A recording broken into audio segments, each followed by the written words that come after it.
guys, it's Kino. Welcome to another video. So as you can see from the title, the topic of today's reading is going to be your 2021 in review. I wanted to make this video because I'm sure as the year is coming to an end, there's going to be a lot of 2022 prediction videos. Of course, I'm going to make one myself, but I thought it would be nice to start just by looking back on the year we have just lived through and just see how far you have come, see what you should be really proud of, see what you should leave behind in the year 2021. So that's what we're gonna do today. And I think actually the first time I saw like a your year in review video was on my friend Kim's channel. So Kim, if you're watching this, thank you. Shout out to you. You inspired this video.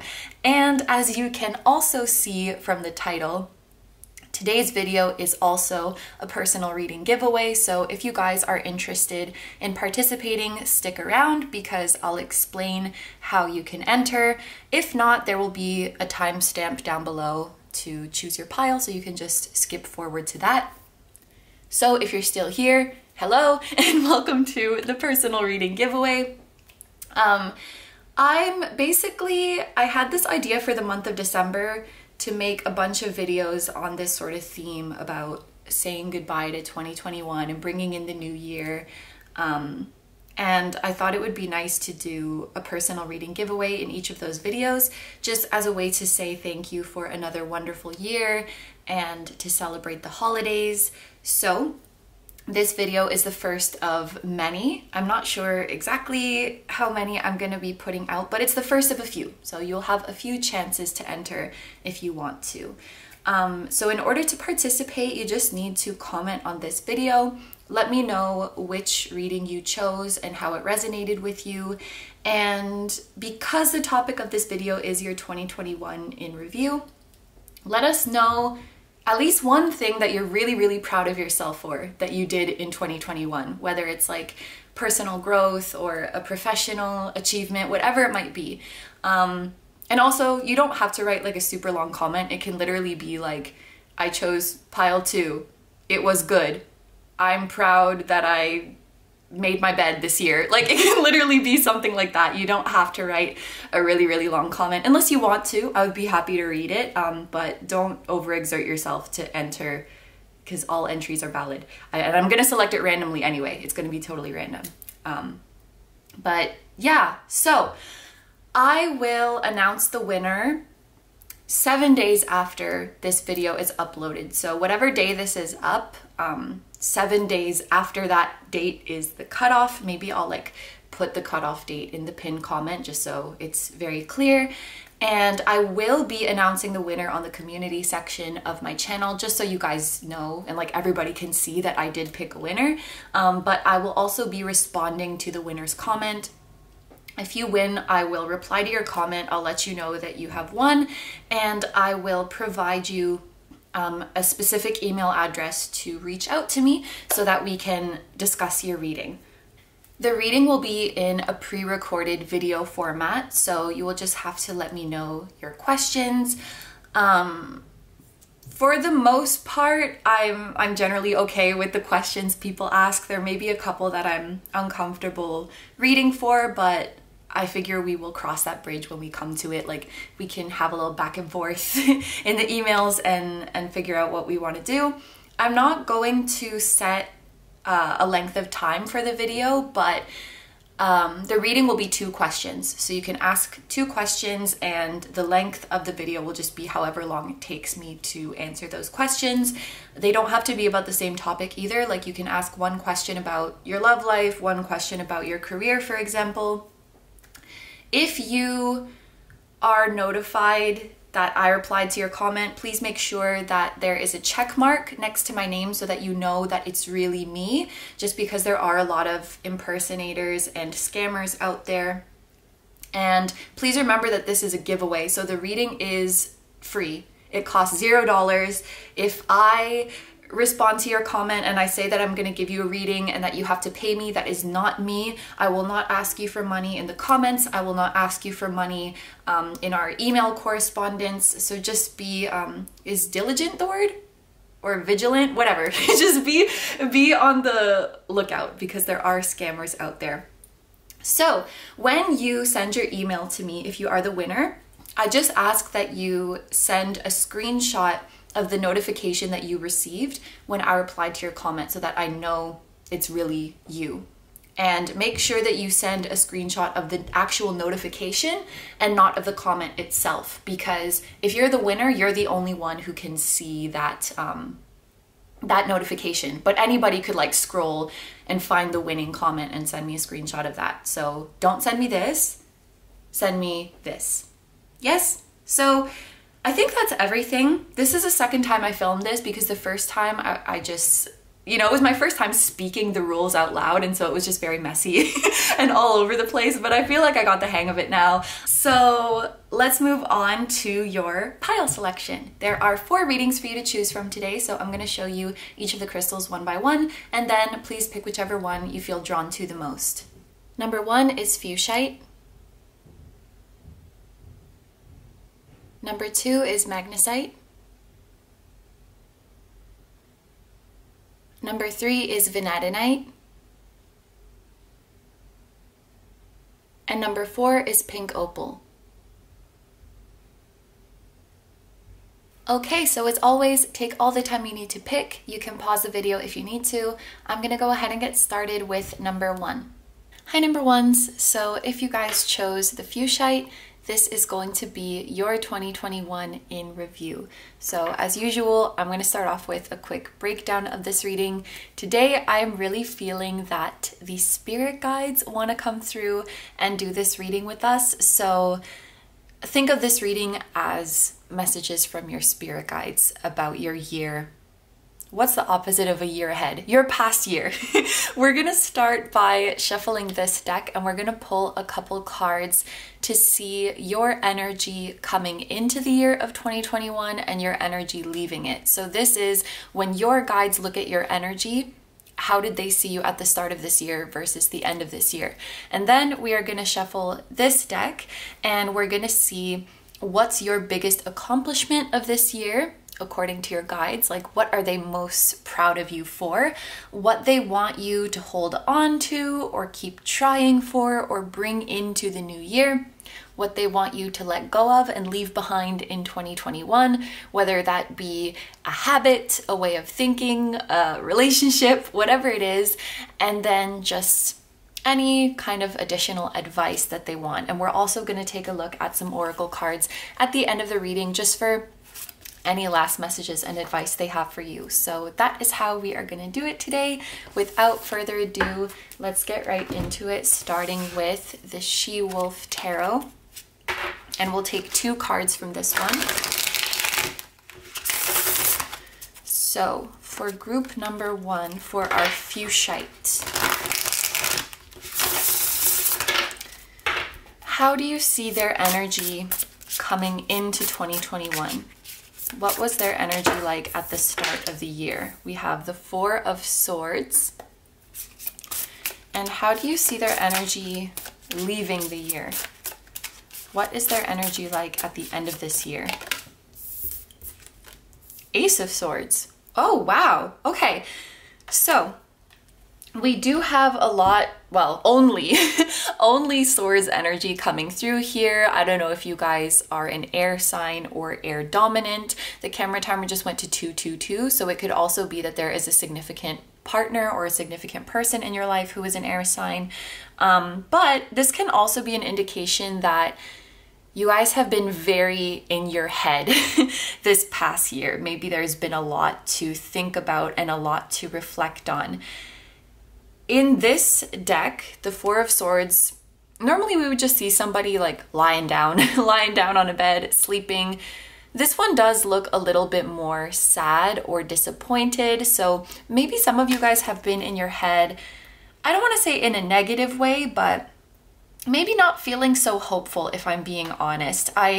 I kind of see this as like a slow or stagnant energy. The 4 of Swords often indicates a period of rest or a period of inaction. So maybe you guys have felt like the year 2021 either went by really slowly or you feel like not much happened for you, that there hasn't been much progress. And maybe that was something that you got really in your head about because you felt that you should have done more, or that more should have been done for you, or just that more should have happened. So at least at the start of the year, this is how your guides saw you. Maybe feeling a little bit frustrated or disappointed at the stagnancy of things, maybe feeling a little bit stuck. And there's almost this feeling, the way it's coming to me is like, I can't help but wonder if this is my fault. Like, I can't help but wonder if I had done something differently, would I have progressed faster? Would more be happening for me right now? And I can even see your guides watching over you, like, what should we do? How can we comfort group one? How can we comfort our person? As an alternate interpretation, and it could be a little bit of both, this can also represent somebody who is really getting into mindfulness, meditation, breath work, resting, and self-care. In fact, maybe things were slowed down for you because it was an opportunity for you to step into this energy, to embrace the slowness, to embrace the stillness. I guess perception is really important when it comes to how we experience these things, but that's another way that I can interpret this energy. It could also be an energy of uncertainty. Like, I know that I need to move forward. I know that I need to get the ball rolling with something, but I don't know how to go about it, or I don't know if I'm confident enough. So just planning, just reflecting, just in my head. But then at the end of the year, we have this Ace of Swords, and this is like an aha moment. This is a moment of clarity. This is a breakthrough. This is a moment of decisiveness. Like, I know what I'm gonna do.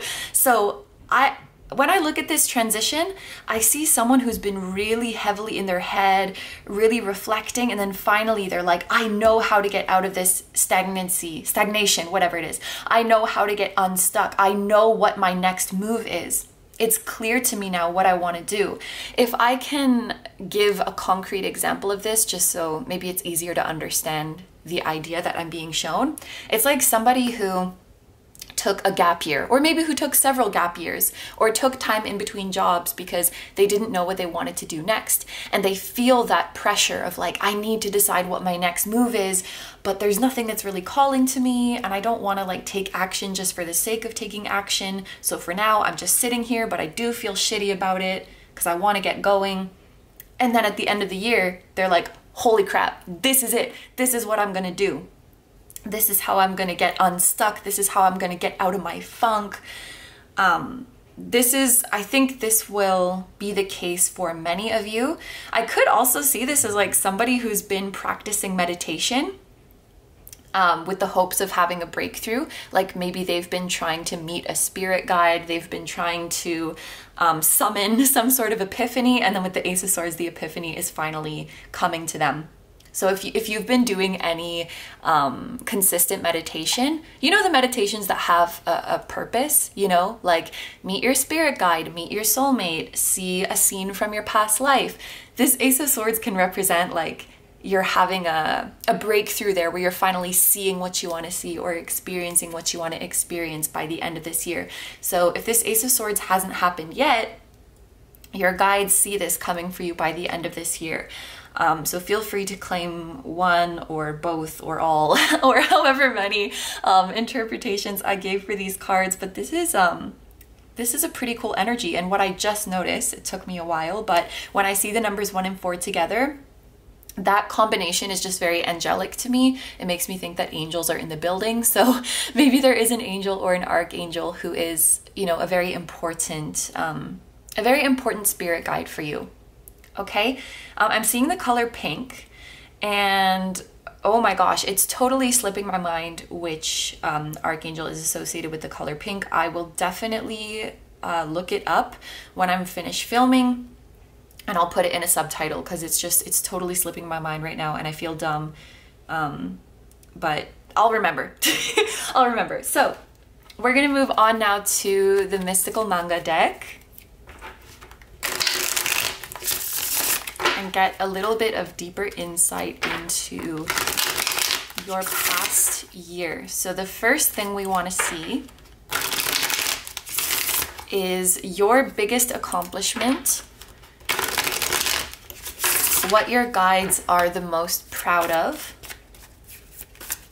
when it comes to your 2021. And I don't know if you could see, I don't know if the deck was in the frame, but usually the cards just like shoop out like that, but this one, like, it was like projectile. It like hopped up and it felt very cheerful and cute to me. It felt very like, yee, like giddy. I'm so happy for you, the way it came out. And we have the Queen of Cups here. So the biggest accomplishment for you guys was definitely a spiritual one, or an emotional one, or a social one, if that's the right word. Maybe like interpersonal is a better way to put it. I think you guys have made incredible progress with your heart chakra as well as with your third eye, because cups are all about emotions. They're also about our spirituality, our intuition, our psychic abilities. I'm really distracted by this queen's titties right now. They're like right in my face. So I'm sorry if I'm like, they're literally anime titties, okay? So anyway, the first thing that was coming to my mind is that you guys have overcome, or you've dealt with emotions of bitterness or jealousy or things like that. And we all have these emotions, so there's no shame in that. But the way it was coming to me is like, you guys have reached a place where you can genuinely be happy for others, or you can genuinely just accept the way that there's so many different people living their life in different ways. And it's like, you don't feel a need to judge others, or you don't feel a need to envy others. It's like you've really gotten the concept of like, I'm gonna fill my own cup, and I'm gonna work on myself, and I'm gonna be happy for others, and I'm gonna send everybody love. And the more I send out, the more it's gonna come right back to me. There's this sense of unity with everyone where you're like, if they're happy, I'm happy. If they win, I win. And I can see you guys just wanting everybody to thrive together and everybody to grow together, which means that you've become very secure within yourself, and that you've become happy, or at least content within yourself. So I think that's a big aspect of your emotional growth that your guides are very, very proud of. If you guys have gone out of your way to help somebody this year, even if it felt like a hassle, even if you're kind of like, ugh, I don't want to do this, but I know they need the help, your guides are still very, very, very proud of you. And actually, on that note, it's okay to have little thoughts like that too, because we all do. And I don't know if you guys have ever felt this way, but sometimes I wonder if my guides are like, what is it called? Surveying? Supervising, whatever, my thoughts, and like judging me for those little petty intrusive thoughts. And they're not, okay? They are commending you for your actions. So if you've gone out of your way to really help somebody, whether it was an act of service, whether it was great emotional support, they're really, really proud of you for extending yourself in that way. And even if you had some little thoughts along the way, like, ugh, I don't want to be doing this, I can't be bothered, or like, oh my gosh, they're really gonna ask me to do this, they're still proud of you for going through with it. And they're not, in fact, I would say they're proud of you for going through with it, even though you may have had those thoughts sometimes.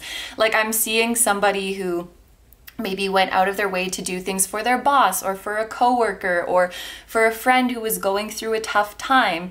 They're like, you really showed up for that person. They're really, really proud of you for that. And I think they're proud of you for really making leaps in your spiritual journey this year. Maybe for many of you, actually, the Four of Swords was about like practicing mindfulness, practicing meditation, practicing stillness. Some of you guys, your guides are very, very happy that you took the time to get in touch with them more, that you got to know them, that you're getting more familiar and comfortable with them. They're saying your spiritual and psychic abilities have really, really blossomed this year. Sometimes it's hard to realize that, but if you look back on where you were at the beginning of this year, you will see that. If you guys do any journaling or scripting with your spiritual journey, maybe look back at the kind of stuff you were writing, or the kind of stuff you were experiencing at the beginning of the year, so you can be like, wow, I have much more vivid dreams now. I have much more downloads where I am now.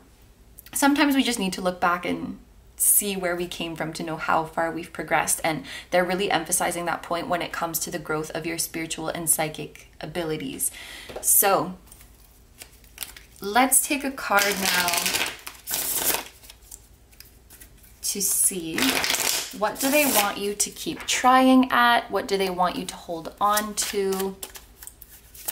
Basically, okay, there's 2 cards. What do they want you to take with you into 2022? So we have the 3 of Cups and we have the Devil, which came out together. This is giving me a feeling of not taking life so seriously. The 3 of Cups is a very light-hearted, fun, celebratory, playful, social, extroverted kind of energy. Oh, this could even be like recovering from social anxiety, or recovering from like an overpowering or even irrational fear of what people think of you. You know, when you're worried if someone doesn't like you, you're worried if you upset somebody, or you worry about that dumb comment you made 8 months ago that everybody else forgot. When I put these together, this could definitely be talking about like fears and anxiety surrounding social things. And maybe this is something you guys are working on, but you feel like you're not quite there yet, even if you have made a significant improvement. And I think your guides want you to keep going with this, keep working on this. It's really important to remember that the Devil is full of shit. You know, there are fears that are valid. There are fears that are trying to tell us something so that we stay protected, so that we stay out of danger. And there are fears that are like literally just the asshole voice in your head. The Devil are the fears, the Devil is the fears that tell you you're not good enough for this, you don't deserve this, you're not XYZ enough, you shouldn't do that, you'll never make it, you'll never be successful. Just being mean for no reason. And we all have this mean voice in our head.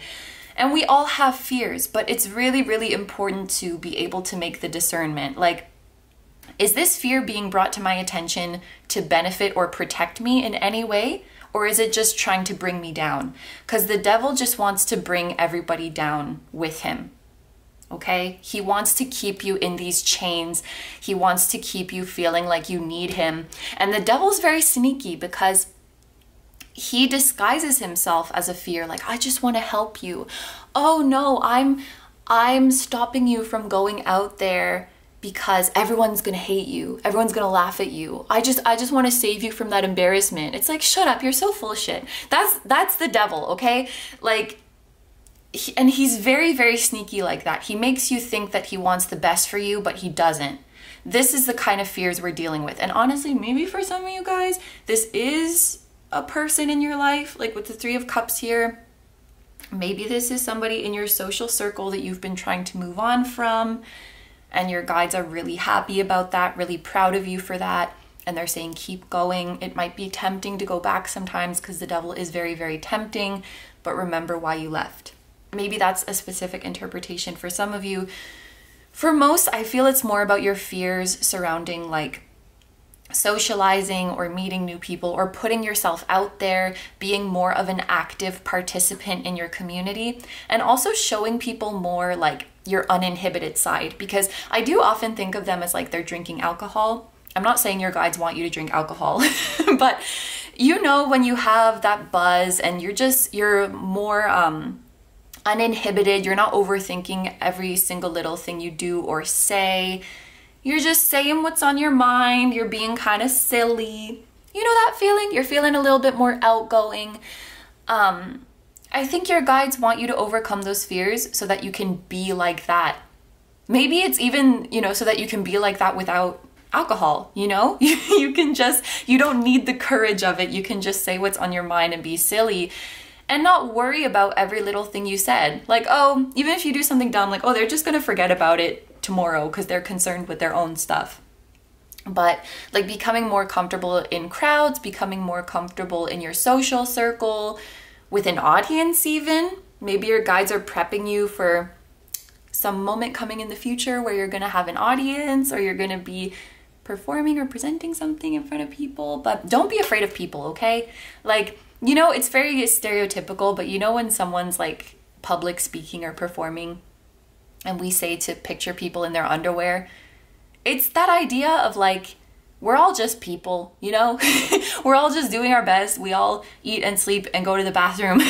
And we're all worried about what people think of us. And nobody is judging us as hard as ourselves. So keep working on this if you guys are. If not, maybe this is something you want to start working on, because your guides just really, first of all, you're such an amazing person. Anybody would be lucky to know you, and you deserve to feel more comfortable around people.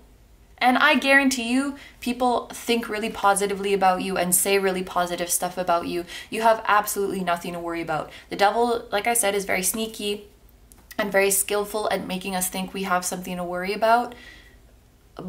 But you don't. You don't have anything to worry about. Okay. So, we're gonna see what your guides want you to leave behind in 2021. And this card flew out very, very quickly. And we have the Star.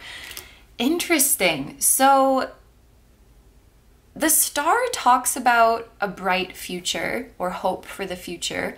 Now, I definitely don't think that your guides are asking you to let go of your hope for the future. But I will say that sometimes the Star talks about, you know, a dream that is very, very out there. A dream that is very lofty, I think is the word, or that seems too good to be true. There is maybe some kind of dream that you guys have that is unrealistic for you, at least for the time being. At least for the time being. Or there's something that you guys are really, really dreaming of, but it wouldn't make you as happy as you think it is. Wait, sorry, I said that wrong. It wouldn't make you as happy as you think it would. Or it could be something like the idea of it or the fantasy of it is better than the real thing. So there could be something that you are putting up on a pedestal. If there is a person or a place or a thing that you don't know much about in the 3D, you might be filling in the blanks of the unknown with something that is a lot more like pretty and fluffy and romantic than what it actually is. It could be a situation where you are longing for this thing and you're sad that it's not in your life. And I'm not going to say you can't manifest it, because we can manifest anything, but it might be a situation where after all of this wishing and dreaming and going out of your way and putting all this effort and waiting for so long, you're like, oh, this is what it is. This is what you are. This is what this place is like. And then it could be like you're falling down from a really, really high place because you've worked this up so much in your head. You've put this person, place, or thing on a pedestal. I think it's more that. And this is not to say, like leaving the Star behind, this is not to say that your future isn't going to be bright, but maybe your guides want you to have more realistic expectations. Maybe there's something that you've been putting like all of your happiness on, as if this is the be all end all of your happiness, and once I get this thing or this person in my life, everything's gonna be perfect. I'm not gonna have sadness anymore. I'm not gonna feel stuck in my life anymore.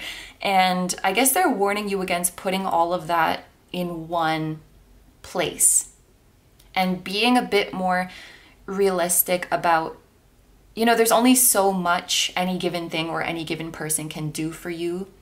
There's only so much greatness one person or one thing can have. So I guess it's just to make sure that you're being realistic and remember that nothing is everything. All right, so we're gonna get one final card for your general advice moving into 2022.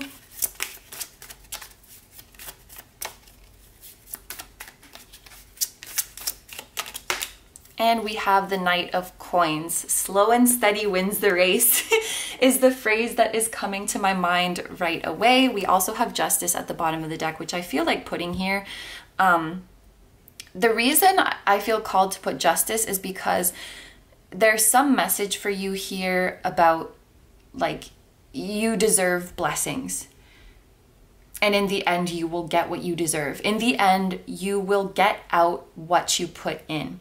With the Knight of Coins here, this is a slow-moving energy. So yes, you will get out everything that you put in when it comes to your efforts, but there may be a little bit of a delay. You know, I think in manifestation, we often talk about like the time buffer because things in the 3D do move slower than they do in the 5D. So especially if you're connected to your intuition, you could have a very good idea and in fact already see what's in your future and what blessings are coming to you, but it is going to take time for all of the dominoes to fall on earth, so to speak, and for everything to move towards you. And I guess what your guides want to say here is like, don't mistake this slowness for it not coming. Everything just has its own process. Everything has its own length of time. And with the Knight of Coins or the Knight of Pentacles, there's also a message of like, just take it day by day. The Knight of Coins is very humble, very grounded, and he just keeps his head down and does his work every day. And the analogy that's coming to my mind is like a musician that really, really wants to win a Grammy. And they're so, oh, and actually, maybe that's like the star. If someone feels really shit about themselves because they don't have a Grammy and they're putting a Grammy on a pedestal and it's like their guide saying, it's not everything, you know, it's just a piece of metal or whatever it is, you know, you may not even feel that different after you get it, or you may learn that the committee or whatever it's called is a little bit corrupt, but you know, like it's not everything it's cracked up to be. And it's not about the Grammy, it's about the work you put in every day. It's about the melodies you create along the way, and it's about the people's lives you touch along the way. That mundane day-to-day stuff that the Knight of Coins represents, first of all, it takes up way more time than the big climax and the big shebang that you're working towards. So how you feel here is more important because it makes up most of your experience is what I was trying to say there. And honestly, it's what matters the most at the end of the day. So maybe your guides are saying to put less of your focus on the star, less on this, you know, big grand finale that makes all your hopes and dreams come true, and more on the everyday mundane journey, because that's really where your dreams lie. That's really where your great happiness lies. And whatever this star is, or whatever you think this star is, it's not worth like beating yourself up because you don't have it yet, or putting yourself through this sadness because you don't have it yet, when this is where the real value is. That's kind of what they're trying to say, I think. It may feel slow sometimes with this blindfold on the Justice person. You might not always understand why you're going through the things you are. You may not always be able to see the whole way there, but just take things one step at a time and try to find happiness in your day-to-day rather than putting your happiness out of your own reach. You have the power to bring your happiness back here, back to today, back to right now. Okay, so this is what I see from the tarot. This layout is a little bit different than what I thought it was going to look like because I put some extra stuff, but whatever. We'll put the oracle cards around. So the first one, look at this, seeing beyond. And this card as well, there's a focus on your third eye. So you guys definitely made huge leaps in your spiritual and psychic abilities in the year of 2021. Seeing beyond. You guys may have the ability of clairvoyance as well.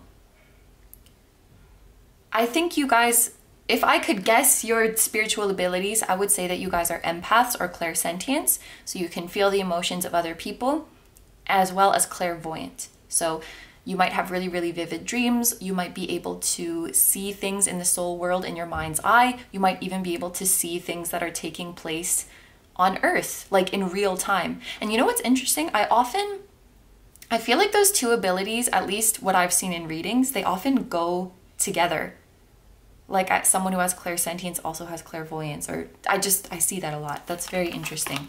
We also have peace. So I guess one thing that your guides would really, really like you to work on is cultivating your inner peace and finding peace in the present moment.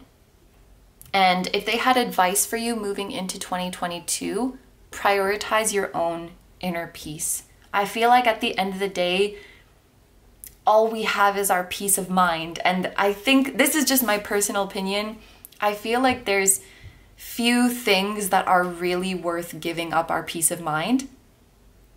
Or there's not as many things as we think. For example, this devil, not worth it. What some people might think of us, not worth it. This thing we have on a pedestal, despite not knowing much about it or not really knowing if it's going to benefit our life, not worth it. But yeah, okay. I'm spacing out a little bit during this reading, so you definitely have a lot of divine guidance with you. You definitely have a very large and very present spiritual team. They want me to specify not only are they large in number, but they're large in size. Like they're very big boys. And it's interesting because I've heard that angels are massive, like they take up a lot of space. So I think you guys have a lot of angels with you. We also have clean it up. I could actually take this very, very literally. Maybe your guides want you to do a big like clearing out of your house, of your office, of your locker, of your desk, of your space before moving into the new year so that you can start really, really fresh and focused. If you have been putting more effort into cleaning and organizing your space this year, I think they're really, really happy about that. But I think this goes for, you know, the mental interpretation as well. Not only clearing up your physical space, but just clearing your mind. We spoke about mindfulness, we spoke about meditation, and really just simplifying your life. That's what I see when I look at the clean it up. And there's this sort of repeating theme of your guides wanting you to just bring it all back to the present moment, bring it all back to right now, because I think it's easy to just throw our happiness over there and say like, once I get there, everything's going to be fine. But it takes effort and it takes courage. That's the word that I want to say. It takes courage to objectively assess our present situation and say, this is all I have right now. This is what I can work with right now. And let's make something out of this moment so that I can find happiness now. And then we have turquoise, spiritual path. Maybe some of you guys are being called to take a spiritual path in terms of your career or start to share your spiritual gifts on a platform such as this one. Maybe that's something you guys want to start preparing for in 2022.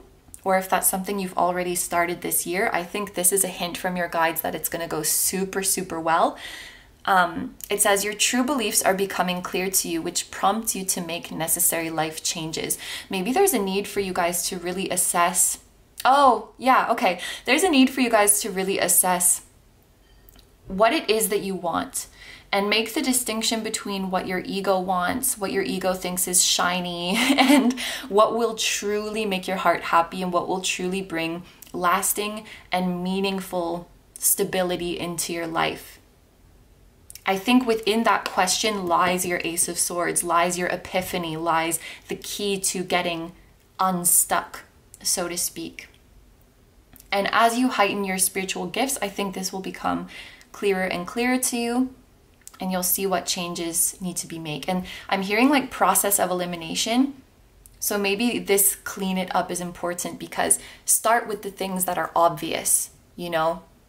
Start with the things that are obvious. I don't need this moving into my future, and clear it all away until you've stripped your space and your mind bare and there's just a few things to assess. Because I think if you have too much going on in your mind, it's overwhelming. You know, I have to assess all of this stuff. Start with what is obvious. I don't need this. I don't need that. That's old. That's taking up space. Maybe even clear out like your phone or your laptop, delete files that you don't need anymore, and just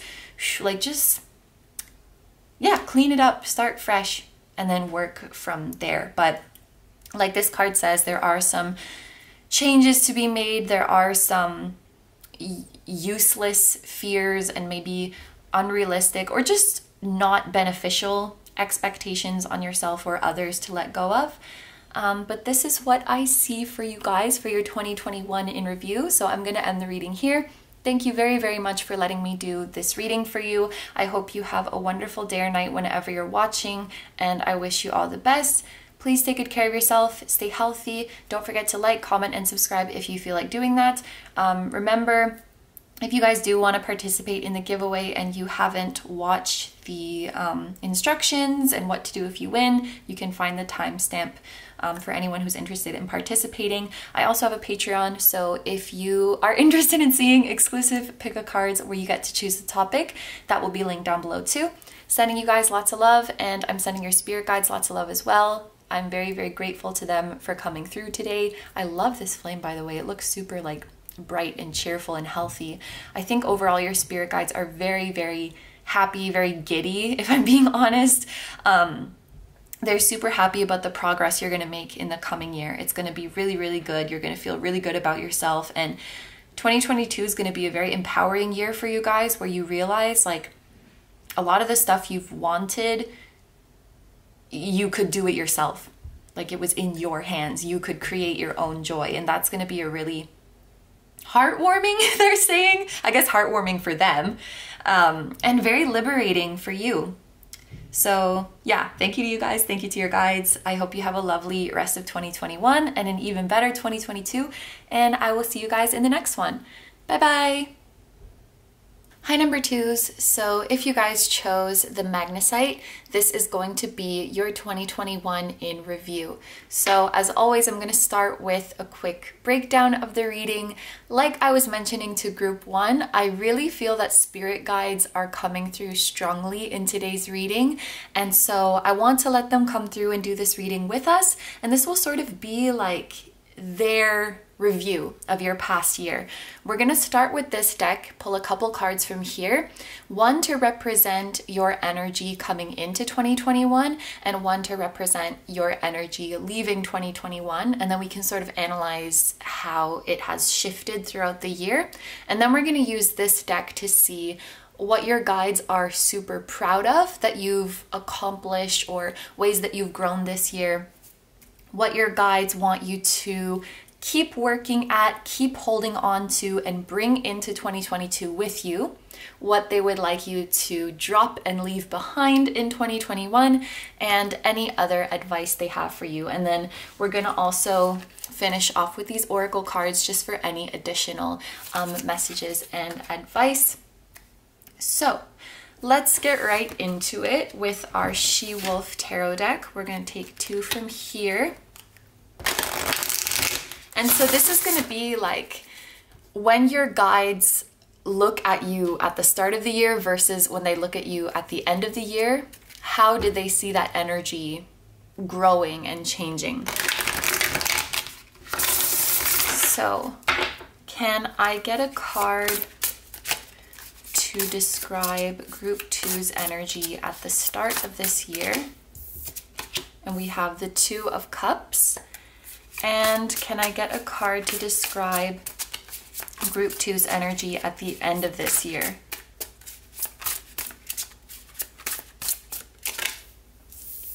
And we have the Three of Cups. Okay, so it's funny because with group one, both of the cards that came out were swords, and now for you guys, both of the cards coming out are cups. So you guys might be water signs, or maybe water is a dominant energy in your chart. Or maybe this is a year where you guys felt things very, very deeply, where a lot of your growth has to do with emotional growth and spiritual growth. Maybe this is a year where you guys really, really delved deeply into your spirituality. The first interpretation that I have of these two cards is maybe quite literal, but the Two of Cups is like a couple's or a lover's romantic kind of card a lot of the time, whereas the Three of Cups is more of a friendship sort of card. So if I put these very literally, this could be indicating that some of you went into the year with somebody as a significant other or as a crush or a love interest, and by the end of the year, you guys are just friends, or you came to see them more as a friend or something like that. We could be seeing the dynamic of a relationship changing over time. But I feel like, and I'm gonna, please bear with me because I'm gonna try to find the right wording for it as I go. It kind of seems like you started off with an energy of viewing yourself in the context of relationships, viewing yourself, whether that was in the context of who you are to a specific person of interest, or who you are in association, by association with that person of interest, who you are as a soulmate, who you are to somebody, or those kinds of relationships were your main focus. And it feels like towards the end of the year, you're moving more to a collective-minded energy or a community-minded energy, where you're not just viewing yourself in the context of who you are to one person or one romantic relationship or by association with one person, but who am I in my community? Who am I in my group of friends? Who am I in my family? How do I impact the people around me? It's almost like your world got bigger. Your world got bigger, or your perception of yourself got bigger. I hope that wording sort of illustrates what I'm trying to say, because I feel like it is a little bit of an abstract concept, but maybe if I can be a little bit more concrete. Maybe at the beginning of the year, there was a lot of concern about, you know, how does this one person that I like feel about me? Or what is our mission together? Who am I meant to become so that I can be with this person? Or who am I meant to become so that I can manifest this one partner? And it's not necessarily that this is a bad energy or an energy that you want to move away from, but I think your guides are just illustrating that there's been like a zooming out, and you're seeing yourself as more than that. And now you're starting to look at yourself as like, how can I positively impact my community? And how can I improve my friendships? How can I improve my relationship with myself? How can I improve my relationship with people at work? It's like your circle is expanding, or the lens, there are now more lenses through which you can view yourself and experience yourself. I hope that this is resonating, because it does seem like a little bit abstract to me, or a little bit hard to wrap my head around to me. Maybe as we go through the reading and look at more cards, it will become clearer and clearer. But I feel like this is like 11th house energy. Like there's a focus on the community, there's a focus on the collective, there's a focus on networking and connections of all types, and just really feeling connected to the whole world and feeling one with the whole world. Maybe there's a realization here that I can find happiness anywhere, or I can find that deep connection I'm looking for anywhere. It doesn't have to be from like one partner or one soulmate or whatever it is. Almost feeling like you can find a friend, you can find love, you can find fulfillment in any connection, because we all come from the same origin. We all have the same life force within us. Actually, the more I sit with this energy, it is deeply spiritual and deeply freeing. Like you're moving away from an energy of feeling like you need to end up at one specific destination and control your journey, to just really looking around and seeing the love that is already all around you, and giving your love freely to everybody around you. Wow. Okay. So I think I'm going to shuffle this mystical manga deck now, and let's see what your spirit guides are most proud of when it comes to your evolution throughout this year. What are your spirit guides most proud of? We have the Emperor. So this is Aries energy coming through, in case that is relevant to you guys. The Emperor is confidence, empowerment, independence, stability, getting your shit together. It's also masculine energy, like divine masculine energy. what I want to say with this, first of all, is if you guys have made any big moves towards independence in the year 2021, they're super, super proud of you for that. Whether that is moving out to live in a place of your own, whether that is finding financial independence, whether that is beginning your own business or self-employment, whether that is moving up to a higher position where you have more authority, or in a broader sense, just not living your life for others anymore and really living your life for yourself. Thinking of the Emperor it's the Crystal Power Tarot. I miss that deck. I haven't used that deck in a long time, but it says something on it like, I make empowered decisions.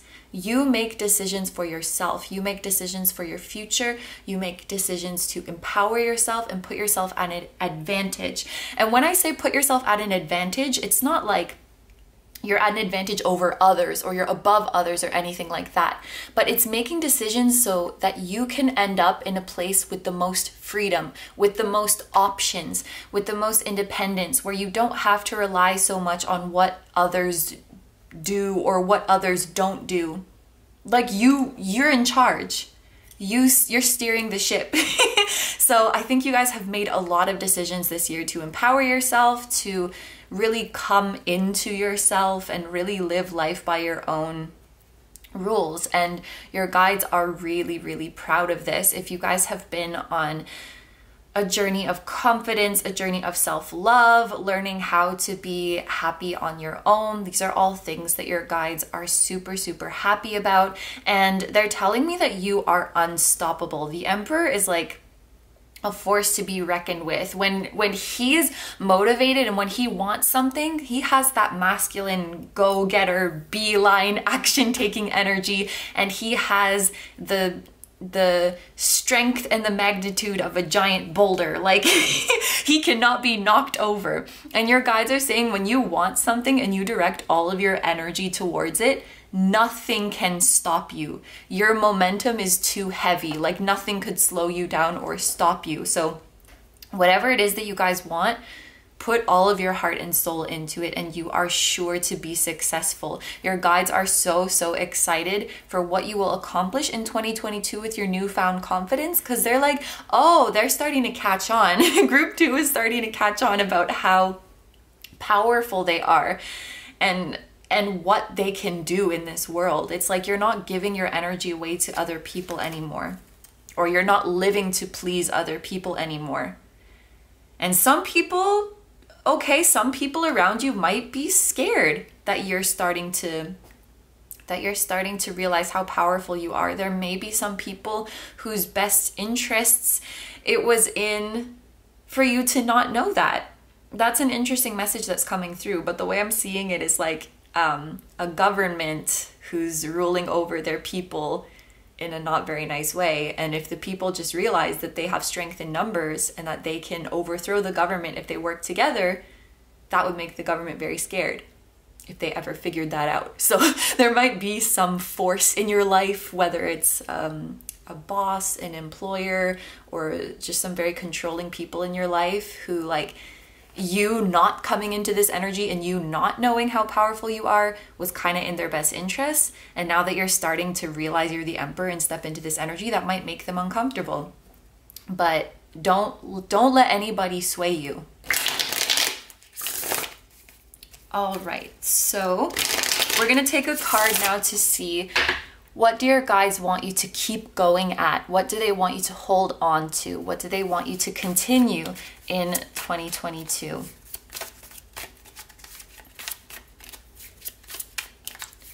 What do your guides want you to continue in 2022?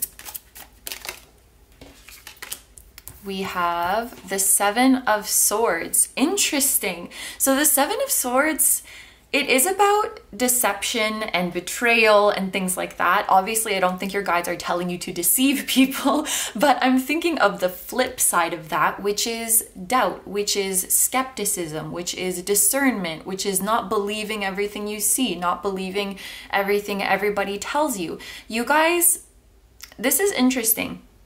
You guys might be a skeptical type by nature, or kind of not trust people so easily.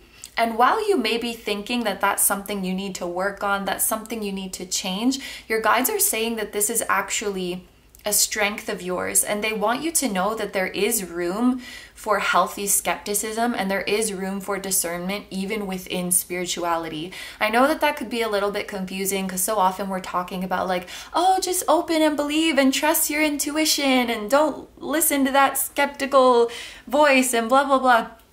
You know, we talk like that a lot, but I think that there has to be a healthy balance between trusting and discerning. And maybe you guys have just been a little bit too hard on yourselves about the skeptical side of you. I feel like when you guys are skeptical, more often than not, there is a good reason for it. When something doesn't feel right, there is a good reason for it. And you shouldn't feel bad about that. What I'm seeing specifically is someone being like, oh, I don't have a good vibe about this person. And then there's this part of you that's like, no, but we're supposed to be love and light, and we're supposed to be spiritual, and we're supposed to be nice to everybody. But you can wish the best for somebody, and you can send them your love and also say like, but don't mess with me, and don't stay away from me. I don't want anything to do with what you're doing. So keep being discerning like that, and keep honoring those good or bad vibes that you receive. It's really, really interesting to me that there are eyes in the sky in this card, because this card is about like not having all of the information. And I feel like your higher self is almost like your higher self is up there in the watchtower and protecting you from things that you want to stay out of. So when you guys have some feeling of being skeptical or doubting something, rather than just dismissing it and being like, no, I'm spiritual, I'm supposed to have faith, maybe dive into, is there like a red flag? Is there a warning going off? Is there some reason you don't feel right about this? I think for you guys, it's not right to dismiss these doubts as just like, oh, that's just my ego. Unless they're saying something mean about you. But even then, like, okay, the example I'm getting now, and you know me, I'm always giving like musician examples. If there's a voice in your head saying like, oh, I shouldn't go to that audition because I'm not gonna be successful. Yes, that's maybe kind of a mean way for your inner voice to put it, but look deeper into there. What is that doubt trying to tell you? Maybe it's trying to tell you that you need to practice a little bit more. Maybe it's trying to tell you that you should record yourself singing and watch it back and objectively see where you need to improve. And I think that just steamrolling it and being like, no, love and light, I'm gonna do amazing. Maybe that's not super helpful for you guys, and you shouldn't feel guilty about having doubts sometimes. I think your doubts are there to help you improve. Your doubts are there to help prepare you. Your doubts are there to help keep you safe in these situations. So analyze them and see what they're trying to tell you. Of course, throw out the mean wording, throw out any like defeatist beliefs that you have, but see if you can find the nugget of like, is there room for improvement here? Is this trying to protect me or prepare me for something? So that's what I want to say about the Seven of Swords. Now let's take a look. What do your guides want you to leave behind in 2021? What do they want you to throw out the window? What do they want you to stop? What do they want you to move on from? Ooh, okay, so should we take all of them? Sure. So there are 3 cards coming out. We have Judgment, we have the 6 of Wands, and we have the Hermit. Oh, okay. So you guys have a very big calling. And it's so funny because you know how I was giving this example before with the 2 of Cups about maybe you guys seeing a lot of your journey through the lens of like me as a divine counterpart, or me as a soulmate, me as someone's partner, or Miss XYZ's partner, if you know who it is. And it's interesting because while I do see you moving away from viewing your journey under that lens, I do think it is a real part of your journey. It's so interesting to me how in this deck, you know, usually there's just one angel with a trumpet up here. But here we have two angels or two higher selves mirroring each other. So this Two of Cups that we saw in the beginning of the year, I do think that this is a real part of your journey, like some kind of soulmate journey, some kind of divine counterpart journey, whether it be romantic or platonic, some kind of joint mission that you have with another soul. So I think maybe what we're seeing here is just you guys moving away from an energy of impatience or only seeing your life or the interesting parts of your life for this journey and realizing that your life is interesting enough on your own, or you are interesting enough as an individual, and you know there's other things in your life worth experiencing. Just like this has been taken off of a pedestal, maybe that's a good way to word it, or the importance has been taken off it. And maybe you're just letting go of control, where you're like, I'm just gonna live my life and have fun, because this is a very lighthearted energy. I'm gonna focus on me, I'm gonna live my life and have fun, and I know that this is gonna come together when it's meant to come together. And Judgment does represent a very elevated perspective where you understand, you know, this is an elaborate divine plan. It's gonna come together in divine timing, and I'm gonna enjoy the shit out of my life and I'm gonna do me. And when it comes together, that's awesome. But I don't need to use this as my compass. I don't need to use this as my North Star, because I am my own North Star. That's kind of, you're moving more towards an energy of independence and empowerment because you have faith that this is all gonna work out at some point. There's no need to control it. There's no need to micromanage it. And maybe your higher self just has this knowledge that, you know, as long as I keep listening to my gut and as long as I keep doing what brings me joy, this connection is going to turn out beautifully as well. So there's definitely a perspective shift happening here. And if I didn't say it already, I may have forgotten to say it. But you guys have a very big calling in this life. What I mean by that is that you are meant to do big things. You are meant to do amazing things. You are meant to make big waves. You're meant to be an influential or impactful person in some way. And there is a mirroring soul walking the earth right now who's going to do something very, very similar. And you'll probably cross paths because of this. With the Six of Wands here, this is a testament to your victory in this endeavor. You're going to do very, very well. I would like to note that in this deck, the Six of Wands person is wearing armor. So it's making me think of, again, protecting yourself and being discerning. With this independence thing, okay, so some of you have this dream, and your guides are confirming to you that this dream is a part of your calling. And this person, if you know who it is, will be part of the story of the journey to your calling. You know, they'll come into the story and interact. But it's almost like you want this so badly that it could be a soft spot that people could exploit, if that makes sense. And I just think musician examples just work so well, or at least they do for me. Like, think of a young, aspiring musician who doesn't know how powerful they are yet. They don't know that with their own smartphone, with their own tools at their disposal, they can make waves. Just by putting their stuff out there, they can make waves. If they don't see their power, these greedy corporations can come in and be like, hey kid, I'll make you famous if you sign away all of your fortune to me or all of your life or whatever. And because they want it so badly, that's their Achilles heel, if that's the right word. That's the point that's really easy to attack. So I think your guides want you to let go of any idea that you don't have what it takes to do this on your own. I feel like many of you guys will do this independently, and you will cross paths with a soulmate because of this journey, but you don't need the soulmate, and you don't need anybody else to reach your success. That doesn't mean don't accept help along the way, but there's no one person or one organization that you need to rely on to be successful because you don't have something within you already, if that makes sense. And your guides want you to let go of this idea that like, I can only become successful once this person up here pulls me up.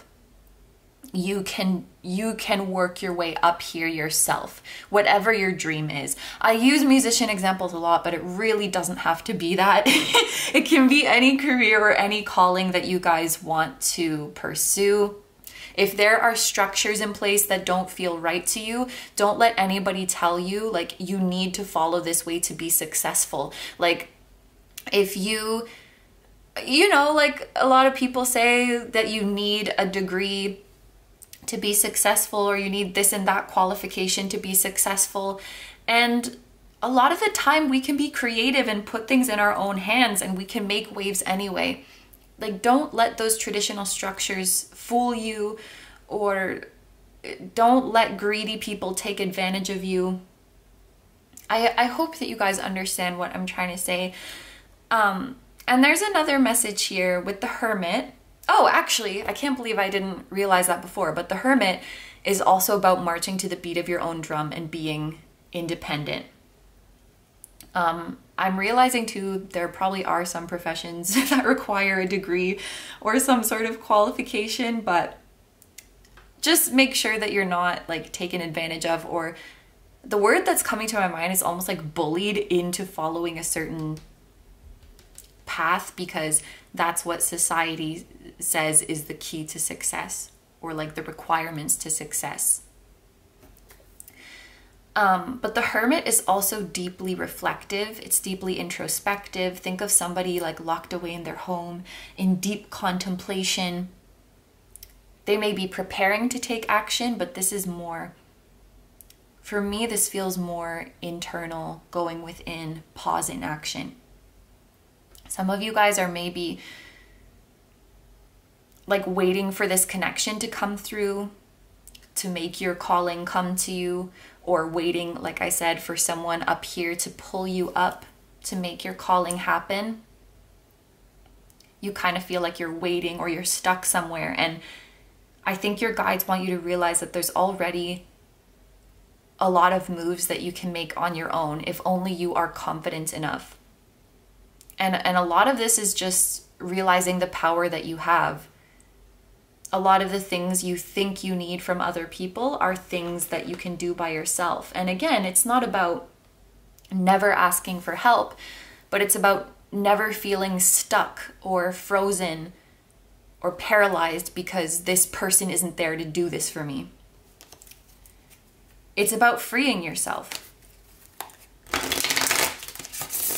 Okay, so the last card we're going to take here is just any additional messages or advice.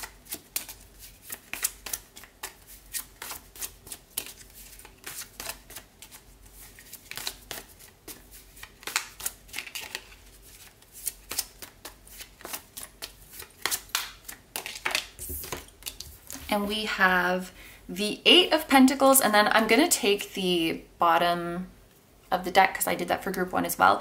We have the Eight of Pentacles and the Ace of Pentacles.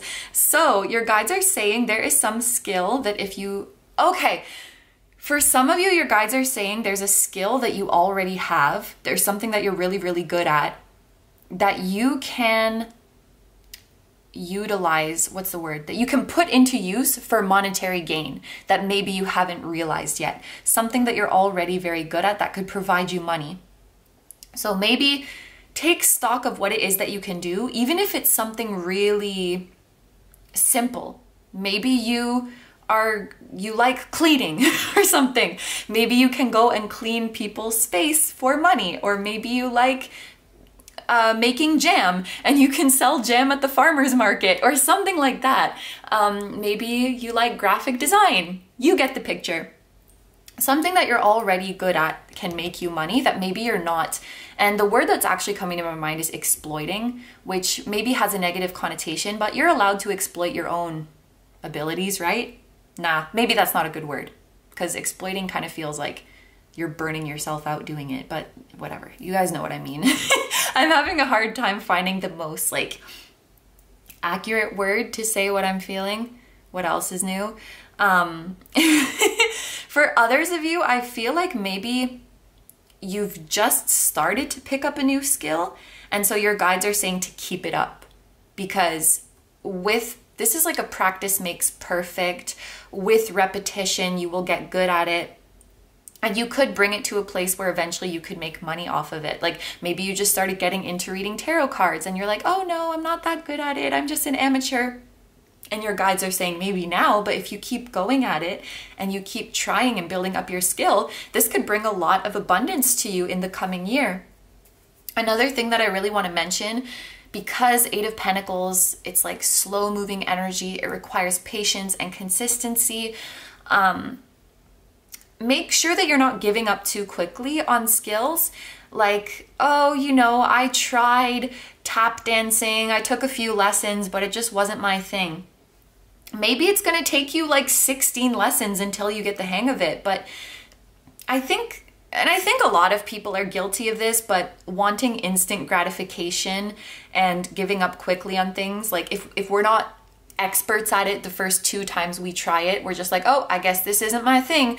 And especially when it comes to like our calling, and I'm not saying this is your calling, but just when we have this idea in our head of like, I have a calling, I have a purpose, maybe we tend to think the things that we're meant to do are things that come easily to us. Like we're a prodigy in it and it's like in our DNA, we can just do it. But you might have to chip away at it and work at it many times until you master it. It took me like 15 years to feel comfortable speaking Japanese. And maybe other people learned it much faster, but shit, it took me a long time. But practice makes perfect. We need that repetition. We need that consistency. Maybe another thing that your guides want you to throw away is like a need for instant gratification, and they want you to like be more consistent, and it will pay off in the end. So whether this is something you're already good at or a skill that you've recently picked up, they're definitely saying to keep going, because you will reap a cornucopia of rewards. Okay, so let's take a look at the oracle cards now. I had a layout planned in my head, but I'm just like taking too many cards, so I don't know where to put these, but all right. So the first card that we have is the Rose's Kiss. First of all, this is a very beautiful card. I noticed that we have the number 9 repeating here. And is that the only repeating number? Yes, it is. So that might be a significant number for you guys. It is a number about near completion. So this year for you, 2021, it may be like the last year of a certain cycle in your life, and things are really going to kick off for you in 2022. Kind of like 2022 marks the new beginning, if you will. But the Rose's Kiss, this is a card about sensory pleasure, enjoying the sensual nature of life, enjoying your 5 senses. So within it is a feeling of pleasure and satisfaction, but also a feeling of grounding. So this might be a piece of advice from your spirit guides that they would like you to enjoy your senses more. You guys might be the type to get in your head a lot or get tunnel vision when you're working on something or thinking about something. The message that's coming to me is every now and then just stop and pause and check in with yourself. Am I thirsty? Am I hungry? Are my muscles hurting? Do I need to stretch? Do I need to get up and walk a bit? What am I smelling? What am I feeling? What am I tasting? It sounds so cheesy, but you know, enjoy your sensory pleasures more. Maybe some of you guys, when you're like really busy or just really in your head, you tend to, you know, just eat the same thing all the time because it's easy. Maybe this is like treat yourself to your favorite food, treat yourself to a nice meal, buy a different kind of tea than you usually do, and experience the different flavors dancing on your tongue. Enjoy, you know, sensual and sexual pleasures. It's really all what this card is about. So this could be your guides trying to get you out of your head and back into your physical body. And for those of you who either don't like your body, or you don't like the experience of having a body, like you don't like this physical vessel, your guides are, it's almost like they're saying, oh, come on, come on, this physical vessel is amazing. You can taste delicious food, you can run, you can dance, you can stretch out your muscles, you can have orgasms, you can do all kinds of stuff. You can see beautiful sights, you can hear beautiful music. Start to honor and appreciate that vessel more. We also have new beginnings. So this is definitely a confirmation that 2022 is the start of a new beginning.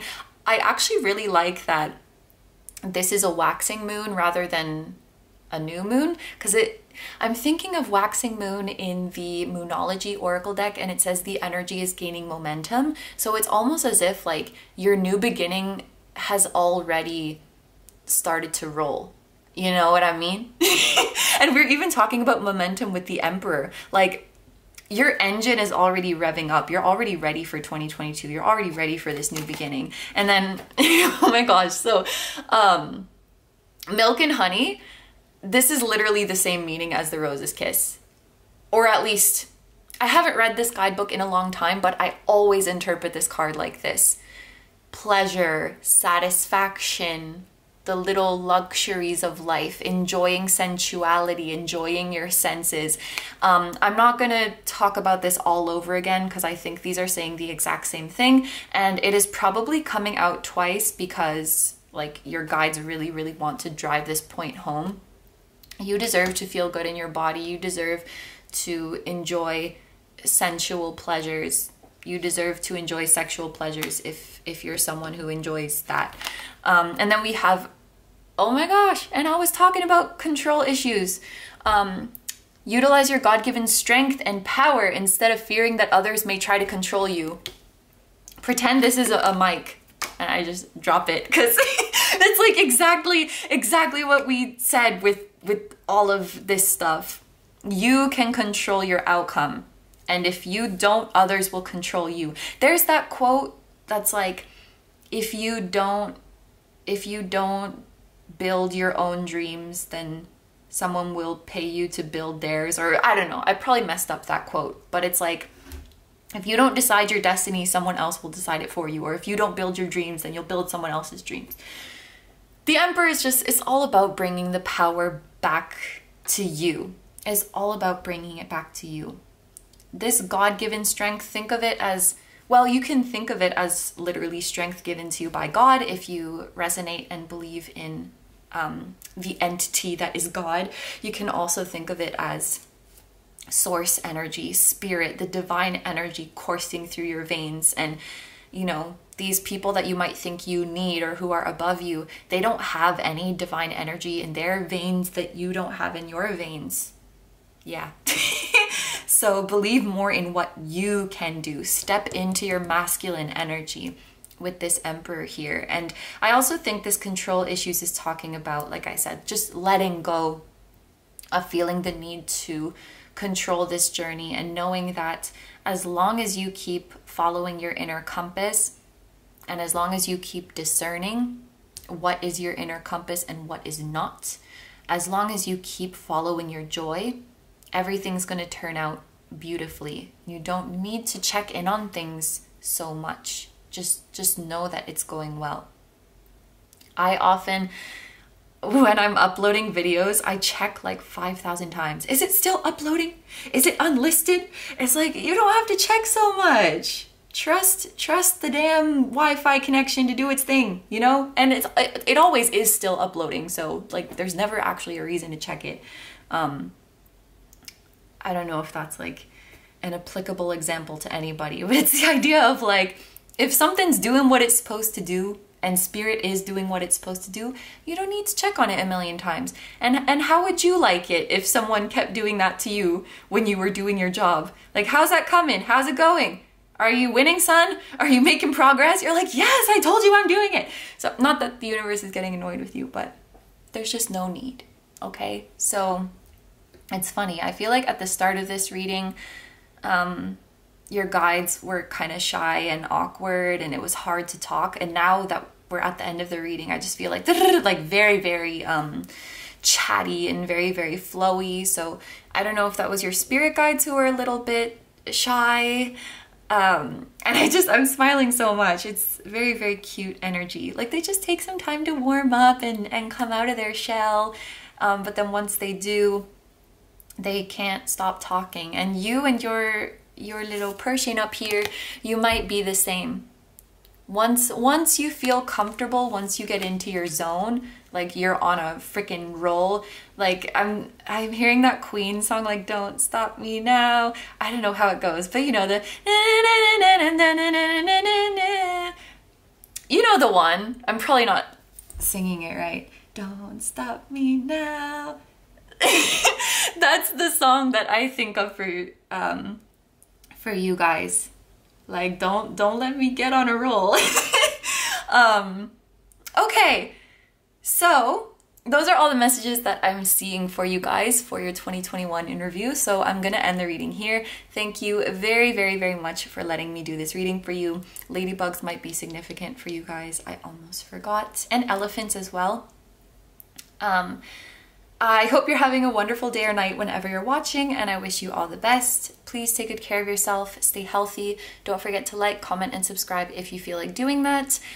If you are interested in the giveaway and you haven't watched the instructions and what to do if you win and all that stuff, you can find the timestamp in the description as well as in the pinned comment for those of you who would like to participate in that. I also have a Patreon, so if you guys are interested in seeing even more exclusive pick-a cards where you get to choose a topic, that will be linked down below too. I'm sending you guys lots of love, sending your spirit guides lots of love. So grateful to them for coming through today, and I will see you in the next one. Bye bye! Hi number threes, so if you guys chose the Vanadite, this is going to be your 2021 in review. So as always, I'm going to start with a quick breakdown of this reading. We are going to be calling upon your spirit guides today to do this reading with us. So they will be giving us their review of your past year. We're going to start off by shuffling and taking a couple cards from this deck. We're going to get one to represent your energy coming into 2021, as well as one to represent your energy leaving 2021. So we can kind of see how your energy has shifted and changed throughout this year. And then we are going to shuffle this deck to see what your guides are most proud of in terms of your accomplishments in the past year. We're going to see what they would like you to hold on to keep trying at, to carry with you on to 2022. And we're also going to see what they would like you to let go of and leave behind in 2021. And then we'll get some additional advice from them. At the very end of this reading, we're going to take a look at these oracle cards just for any last messages or advice that they have. But that is how it's going to go today. So let's get right into it. And we're going to start off with the She-Wolf Tarot. So let's get 2 cards to represent your energy coming into this year versus coming out of it. And this is like when your guides look at you, how they saw your energy at the start of this year versus how they see it at the end. So can I please get a card to represent group 3's energy? I'm going to take both of them. I'm going to take both of them for the start of the year. And then can I please see a card for group 3's energy coming out of this year? Okay, so first we have the Hanged Being and the Fool. And then for coming out of the year, we have the 6 of Cups. So what I want to say right away with this, first of all, this Scorpion could be significant. So there's some Scorpio energy here. There's Pisces energy with the Hanged Being. The Fool, I've always read as Aquarius or air signs. Asa reads it as Aries. We just did a video together and she said she reads the Fool as Aries. So that might be significant as well.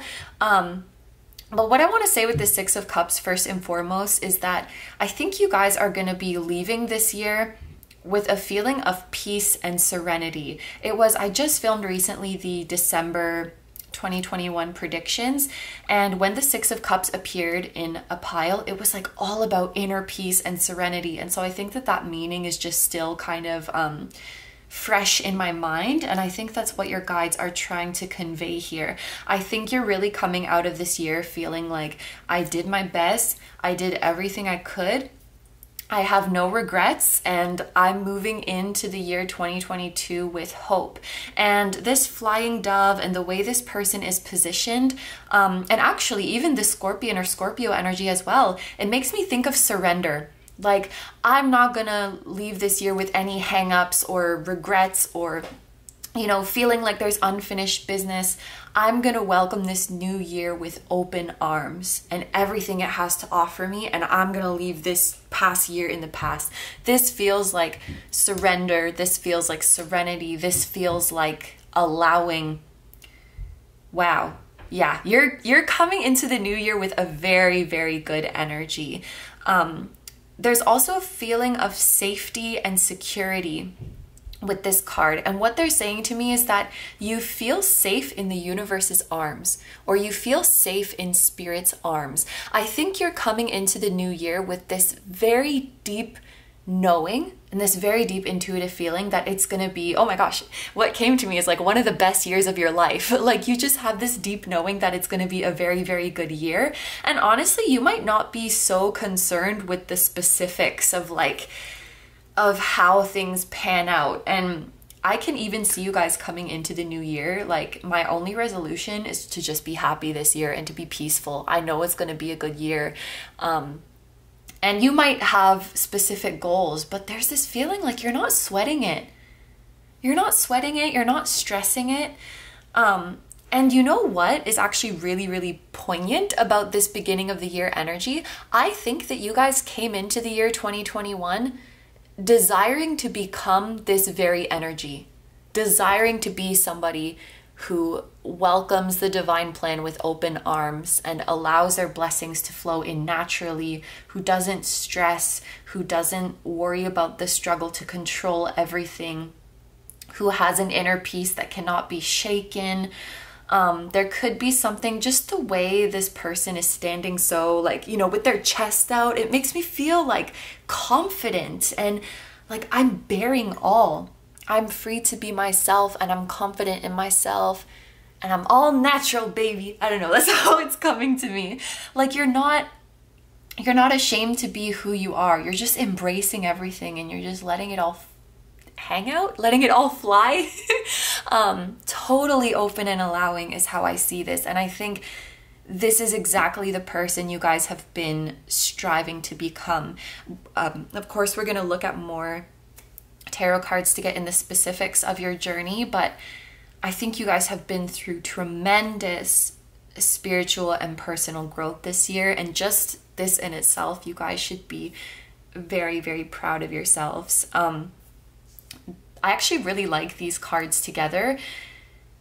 It's giving me the feeling of accepting the things that you can't change and being able to find beauty and joy in every single moment. The Hanged Being can show a feeling of literally like you're hanging there, you're stuck, or there's something that you can't change. But the Hanged Being also has, much like this energy, this deep wisdom and serenity of, if I'm hanging here, it's because I'm meant to be hanging here. So it's like seeing the divine in every step of your journey, recognizing the destiny in every step of your journey and not trying to rush the process. The Fool as well is very carefree and open and embracing. As the major arcana 0, it is said that it's like the closest energy to source energy. So I feel like this whole year for you guys has been a journey back to your own divinity, or a journey back to source. Like, you really set out to become this person who is peaceful and free, and that's exactly what you have become. I feel like your mind is going to be still in the best way. Like, your mind is not infested by worries and frustrations and regrets and picking things apart. You're just accepting the present moment as it is and finding such a deep gratitude in that. Like, every day is a gift, every day is a blessing.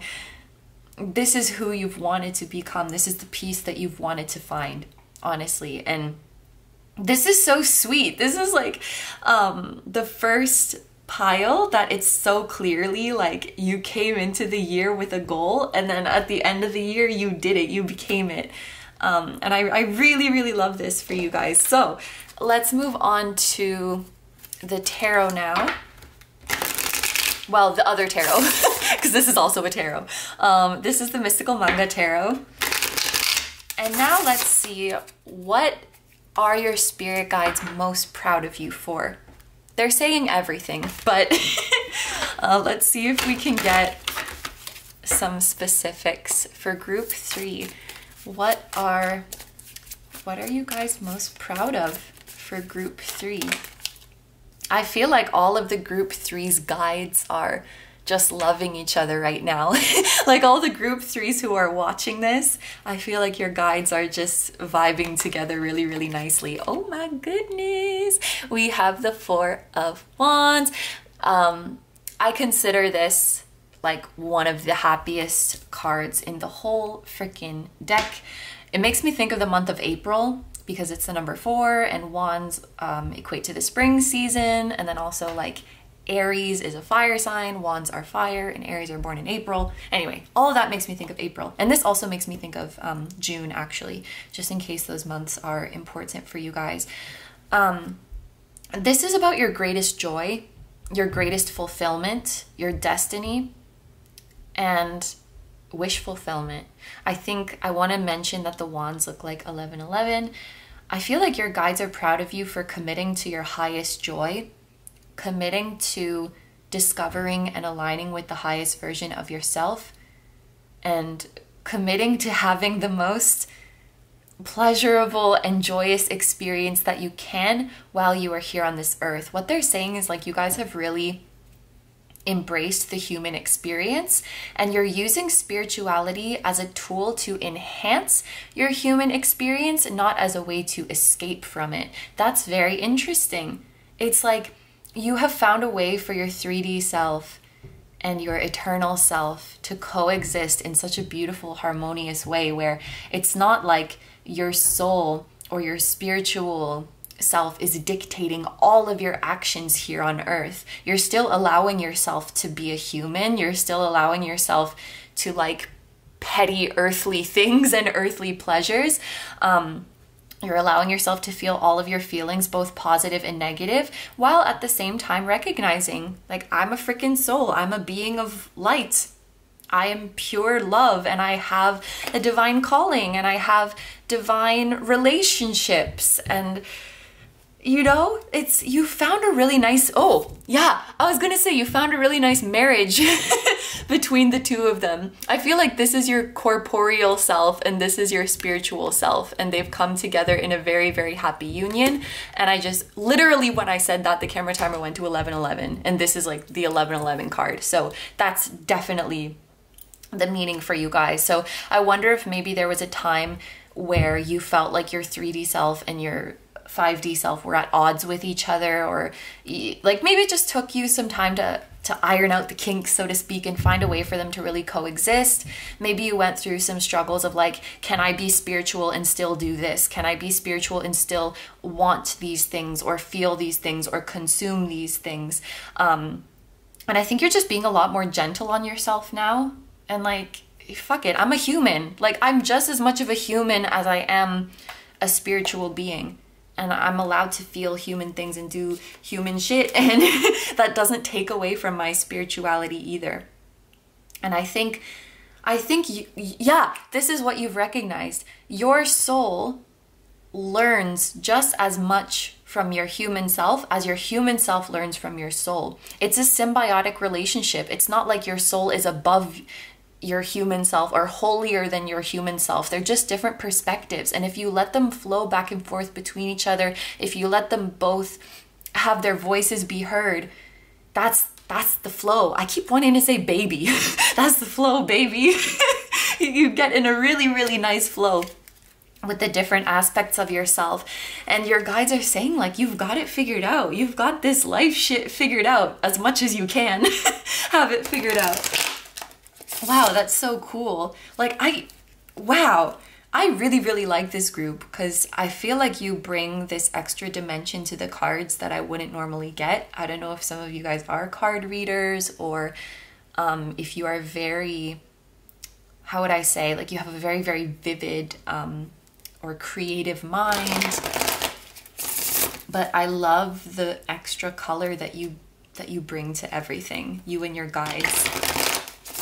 I'm like pulling out meanings that I don't normally, you know? Okay, so now let's see, what do your guides want you to hold on to? What do they want you to keep putting your energy into and bring into the new year? We have the 10 of Pentacles. So there is some career goal or some financial goal or some career path that you guys are on that your guides really, really want you to keep working at. Or maybe it's even a study path, but this card is like laying the foundations for your stable and prosperous future. So whatever you guys are currently studying or working towards, or even if you're just in the dreaming and planning stages, your guides want you to keep going. I feel like with these two cards together, you guys have a pretty good idea of what's going to bring you happiness and fulfillment. You have a pretty good idea of what you want to be doing in the long term. Really, this is quite simple. You're on the right path with your desired career. You're on the right path with what you are studying. So they want you to keep going at that. Remember that I think for you guys, your success will be like a slow and steady build rather than like a breakthrough or a moment of blowing up or something like that. The 10 of Pentacles is like, it's like the opposite of easy come, easy go. It takes time to build up and then it stays. It has staying power. And if you keep working hard, if you keep putting in the work now, honestly, you guys are going to be set for life. Whatever you guys are working or studying on right now, it's going to set you up to be financially comfortable for a very, very long time. Not only you, but your children, if you want children. Like your children are going to be set, your grandchildren are going to be set. Some of you guys, if you've become interested in learning about investing or like how to manage your finances or something like that, this can be an encouragement from your guides as well to keep looking into that. I wonder if some of you guys are saving up for a wedding. That might be a very specific message, or you're planning to like get engaged, get married, start a family, because I just realized this is like literally a wedding, and this is like a happy home and family with children and pets, and you know, it's like the dream, the stable home and family life. If any of you guys also going a bit more in the spiritual route, if you guys have been working on healing your inner child or healing wounds from your childhood, specifically you know, healing dysfunctional family relationships or something like that, your guides are giving you huge encouragement, and they're saying you are setting up the next generation to be more peaceful, to be more loving. You're setting up to have a household that is full of joy. I love that. So keep going with your work, with your studies, with your saving, like saving money, investing. Keep going with healing your inner child. There's just something about like, they really want you to remember that this is not easy come, easy go. This is putting in consistent efforts and then having long-term stability. You guys might, okay, I'll give an example. Let's say everyone around you is getting married. Like all of your classmates are getting married and having children, and you haven't done that yet. This is just an example, and you're feeling kind of insecure about it. Like, you know, I'm XYZ age and I should have reached this step of my life by now. But what your guides are saying is that you're not doing it just to check something off your list. You're putting in the work so that it will be perfect. You're healing, you're getting to know yourself, you're getting your career in a row or whatever, getting your career in check, so that when you do find this person and settle down and start a family, you're going to have so much prosperity and stability. And you might look around at all of these people who are doing the thing before you but you don't know their situation. They might be rushing into it and they're not even ready, but it's just due to societal pressure or feeling like they need to fill some void that they're rushing forward with this. And whatever they're pursuing may not last. And I'm not saying that to be like, haha, like it's not lasting for you, but just to not envy those people, because you don't know what's going on their end. And just because somebody's doing something first, that's not synonymous with being happier or being more successful or anything like that. So I'm sure you can apply that to, like, you can apply it to somebody's career journey if you feel like people are surpassing you or anything like that. But there's some emphasis on, it's like a slow cooker. You know, when you slow cook a stew and you really let all the flavors marinate, it's gonna be so delicious. I remember this one time I was making ramen with my friend and I was being a total Aries. I was like, okay, we put all the ingredients in it, let's eat it now. And they were like, no, you let that shit marinate or whatever it is. Let it simmer in the pot and let all of the flavors marry together. And I was like, man, I just want to eat it now. But they were right. We let it sit and we let it wait, and it tasted so much. It tasted so good. Okay, so let's move on now. Let's see what your guides want you to leave behind in 2021. What do your guides want you to leave behind in 2021? We have the King of Wands. The first thing that came to my mind with this is pride.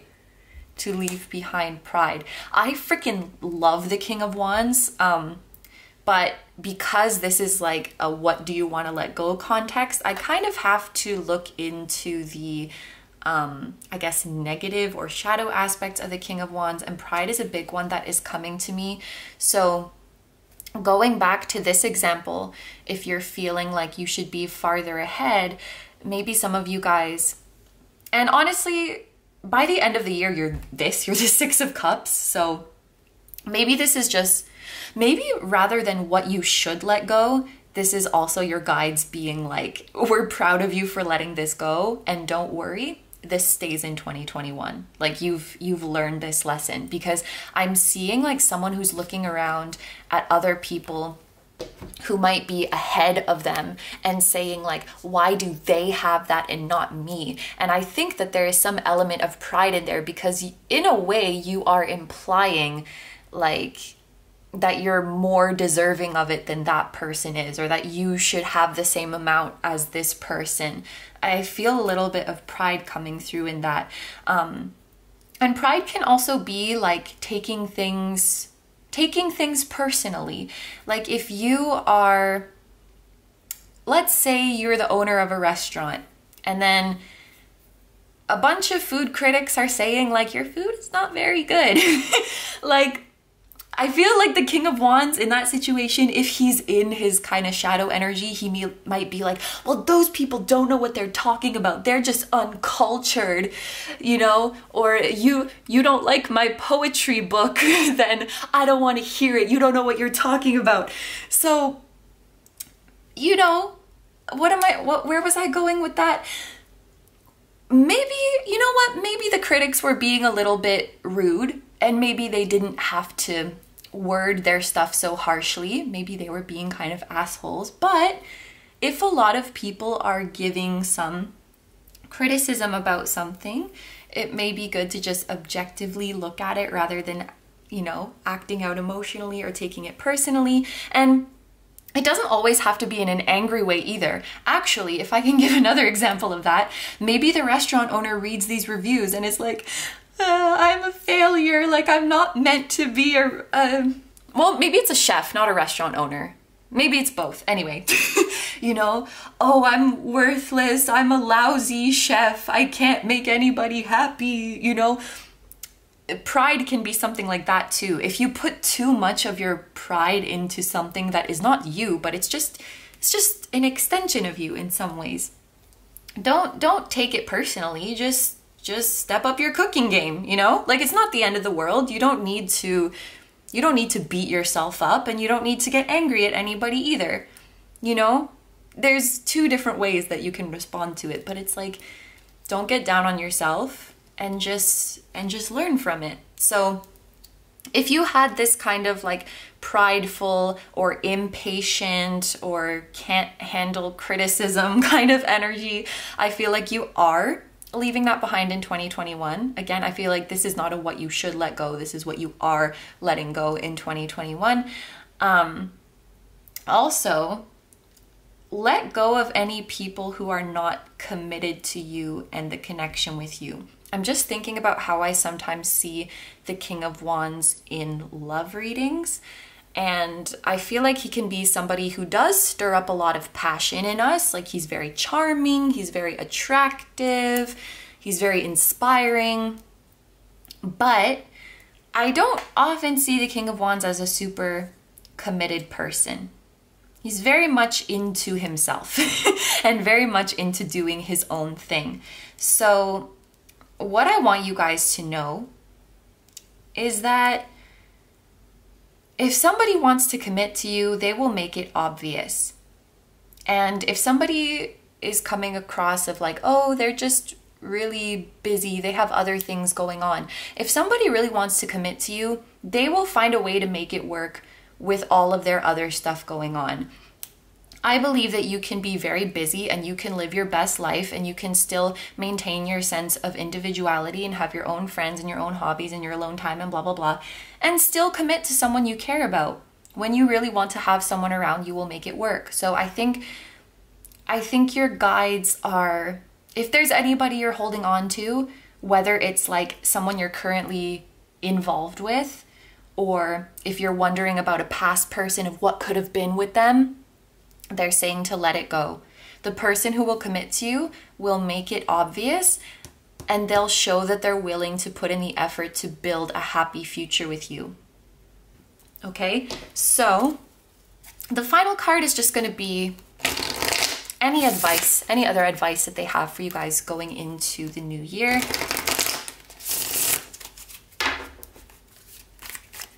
What additional advice do you have for group number 3? We have the 5 of Pentacles. So there might be some things that you are leaving behind in 2021 that make you feel lack, or that make you feel sad. I was just talking to my friend about this yesterday because they made the decision to cut someone out of their life, to let them go.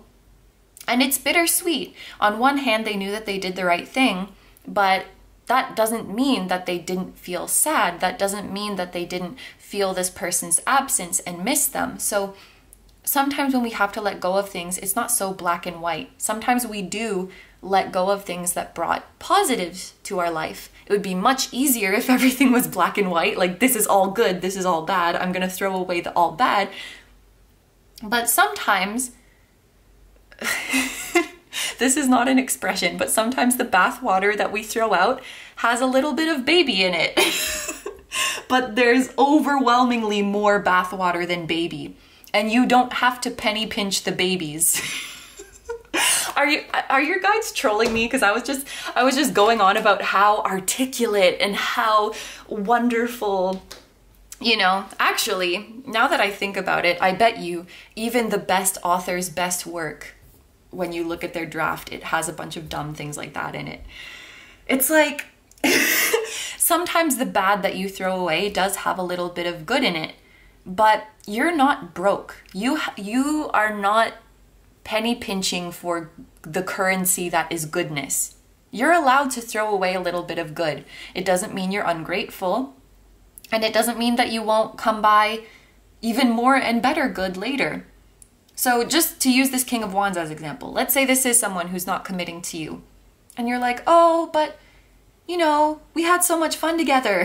It's like, okay, so sorry, that sounded a little bit harsh, but it's like, there's so much more good out there for you that you don't need to hold on to these scraps and these crumbs of good things in your life. If something is making you feel shitty more than it's making you feel good, it's not worth it to hold on to it. So that's your advice. Sometimes it's going to be bittersweet or sad to let go of these things, but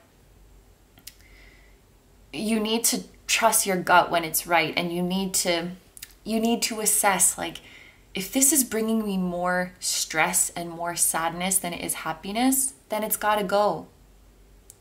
And I feel like saying again, it doesn't mean that you're ungrateful. You're allowed to pass up on things that have a drop of good in them for a whole ocean of good that's coming to you later.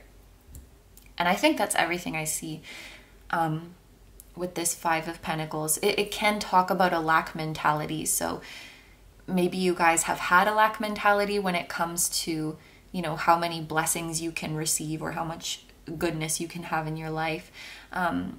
Again, I honestly feel like all of this stuff is things that you are already on track to leaving behind in 2021. Maybe you just needed a confirmation that you're on the right path and that by the end of the year, it's going to feel much easier. Maybe something's just going to hit you when that clock is counting down.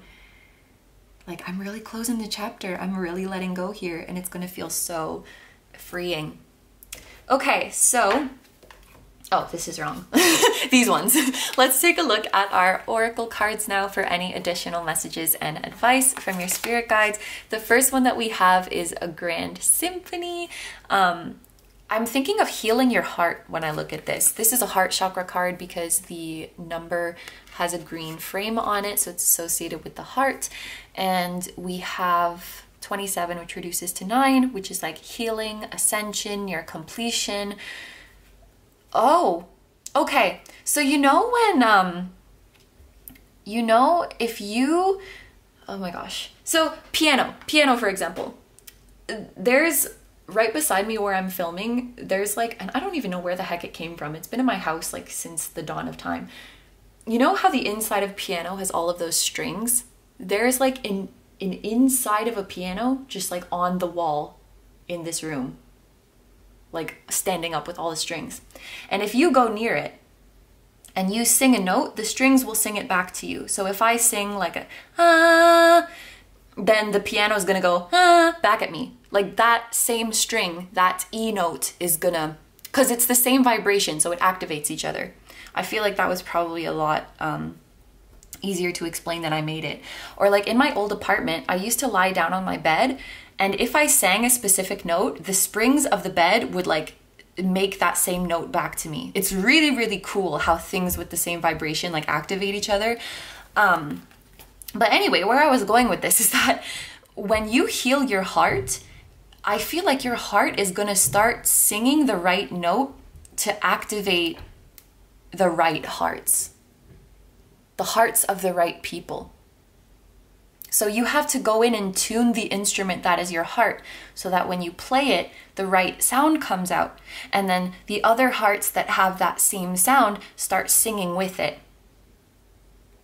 There we go. We're back to the nice descriptive wording. So coming into the new year, your heart is going to be in harmony with the right people, with the people that you want around, with the people who are going to love and cherish you. This is really nice because this to me is like a wedding and this is like a marriage. You know, this is the fancy, exciting day where everybody's dressed to the nines and everybody's congratulating you and there's food and drinks and partying. This is like the day-to-day. We're wearing our everyday clothing, we're doing the housework, we're managing the finances, you know? This is the wedding and this is the marriage. And you want to find people who are not just here for the big flashy party. They're here for the long run. They're here to wear their everyday clothes with you. They're here to do the chores with you. Do you know what I mean? You want people who are in it for the long run and not just when things are fun and exciting. Yes, okay, so the next card that we have is willpower.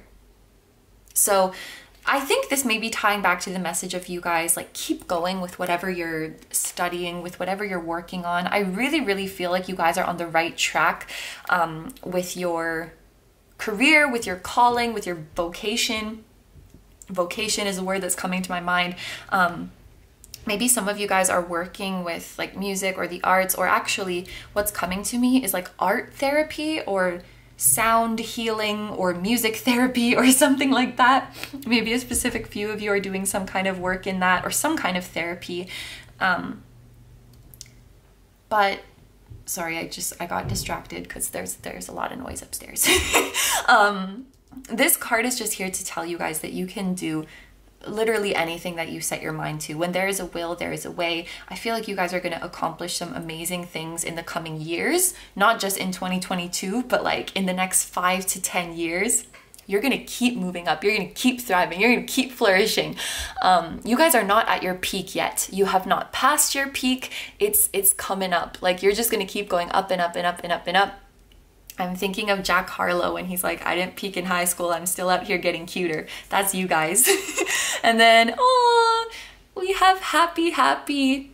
This is how, yeah, 2022 is going to be such a happy year for you guys. When with the Six of Cups, this is like deep familiarity. Six of Cups actually also has to do with children. So we were saying something about you guys healing your inner child. You're coming back to this happy and carefree place. You're like, your heart is like this instrument that plays the most beautiful sound, but it hasn't been tuned in a long time and it needs some love and care. And maybe that's what you guys have been working on this year, but you're going to get back to that beautiful sound that your heart once had. You're going to feel lighthearted and happy again. You're going to be attracting all the right people again. You're going to feel like this person. You're going to feel so freaking happy. And then we have fluorite with natural beauty and authenticity. Be yourself as God made you, naturally attractive and lovable inside and out. So when I get this card, I feel like saying that there is a difference between, you know, growing and improving yourself and becoming your highest self and straight up changing yourself. This card is about working with your natural personality and your natural skills and embodying the most authentic you, embodying the happiest you. It is not about changing aspects of yourself and becoming somebody else. And honestly, I feel like this group may have a past of longing to be in other people's worlds and saying like Ariel being like, let me grow some legs so that I can be in this average white man's world. No offense, but you know what I mean? Like, you don't need to change anything about yourself to be in somebody else's world.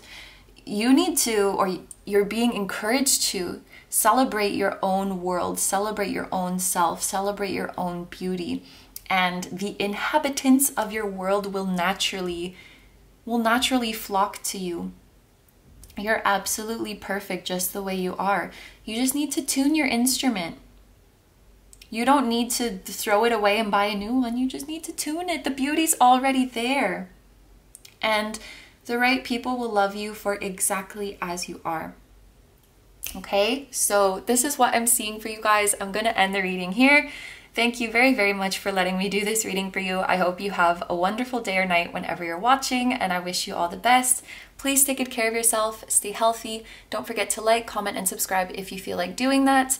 If you guys want to participate in the personal reading giveaway, but you haven't watched the instructions and what to do if you win, the timestamp is in the description of this video as well as in the pinned comment if you'd like to go back and watch it and participate. I also have a Patreon, so if you guys are interested in seeing, oh, I just noticed 26 and 27. Maybe some of you guys are like turning 26 or 27 or something like that. I also have a Patreon, so if you guys are interested in seeing even more exclusive pick-a cards where you get to choose the topic, that will be linked down below too. I'm sending you guys lots of love, and I'm sending your spirit guides lots of love as well. They were so interesting and colorful and animated and just fascinating. I really, really enjoyed their energy. Yeah, so thank you very much to them for being here and being so gracious and willing to participate in this reading. I can see someone like tipping a, I don't know if it's a fedora, but like tipping a hat, a nice gentleman. And I will see you guys in the next one. Bye-bye. I think that gentleman is an ancestor of sorts or a deceased loved one. But they look maybe a little bit younger than their age of passing. Anyway, that's the outro. That's it. Bye! Hi number fours, so if you guys chose the pink opal, this is going to be your 2021 in review. So today we are calling on your spirit guides to bring these messages to you. So this is sort of going to be their review of your past year. We are going to start with this deck and get 2 cards from here. One is going to represent your energy coming into 2021 and one is going to represent your energy leaving 2021. So we'll be able to analyze how your energy has changed and shifted over the course of this year. Then we are going to shuffle this deck, and with this deck we're going to see what your guides are most proud of in terms of your accomplishments or your growth in this past year. We're going to see what they would like you to hold on to keep working at, and to carry over with you into 2022. We're also going to see what they would like you to drop and let go of and leave behind in 2021, and then we'll get some additional guidance from them. We're going to look at these oracle cards at the end as well, just for any last messages or advice they may have for you, but that's how it's going to go today. So let's get right into it. And we are starting off with the She-Wolf Tarot. And we are going to get 2 cards from this one. So can I please get a card to represent group 4's energy when they, whoa. Did you see? I hope that you could see on camera how like dramatically that card was doing a lot. So we have the King of Wands. So when your guides look at your energy coming into the year 2021, they see you as the King of Wands. And then, can I please get a card to represent Group 4's energy as they are exiting the year 2021?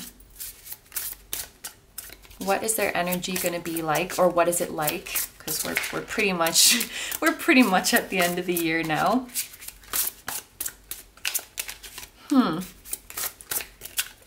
It's interesting to me how this flew out so quickly and dramatically. And pretty quickly. No, I already said quickly. And this one is taking her sweet time.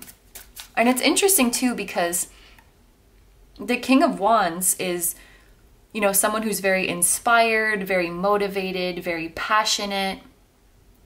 And of course we're gonna look at another card, but the way it's coming to me now, just judging by how the deck is behaving right now, it's almost as if your guides are showing me that you came into this year, and maybe some of you guys had a rough 2020, so you came into 2021 with like really high hopes that like this was going to be a good year. This is a year that things are going to get better. This is the year that things are going to start moving forward.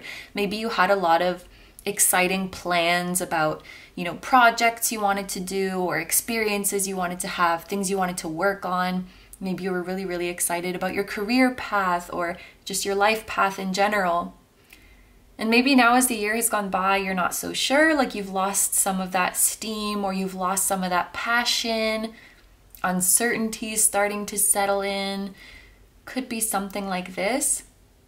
I'm noticing the lotus on this person's head. Lotuses make me think of purity. So there could be something about naivety or naiveness in this. It's like you had your hopes up at the beginning of the year, and then as the year rolled out, it just got like more and more discouraging or more dull or something like that. Or something stifled your creativity. Maybe you had like big goals to do something creative or get a project off the ground, and then other things popped up and you had to deal with that. Let's take a look at what the other card is. What's your energy leaving the year 2021? What does your energy look like?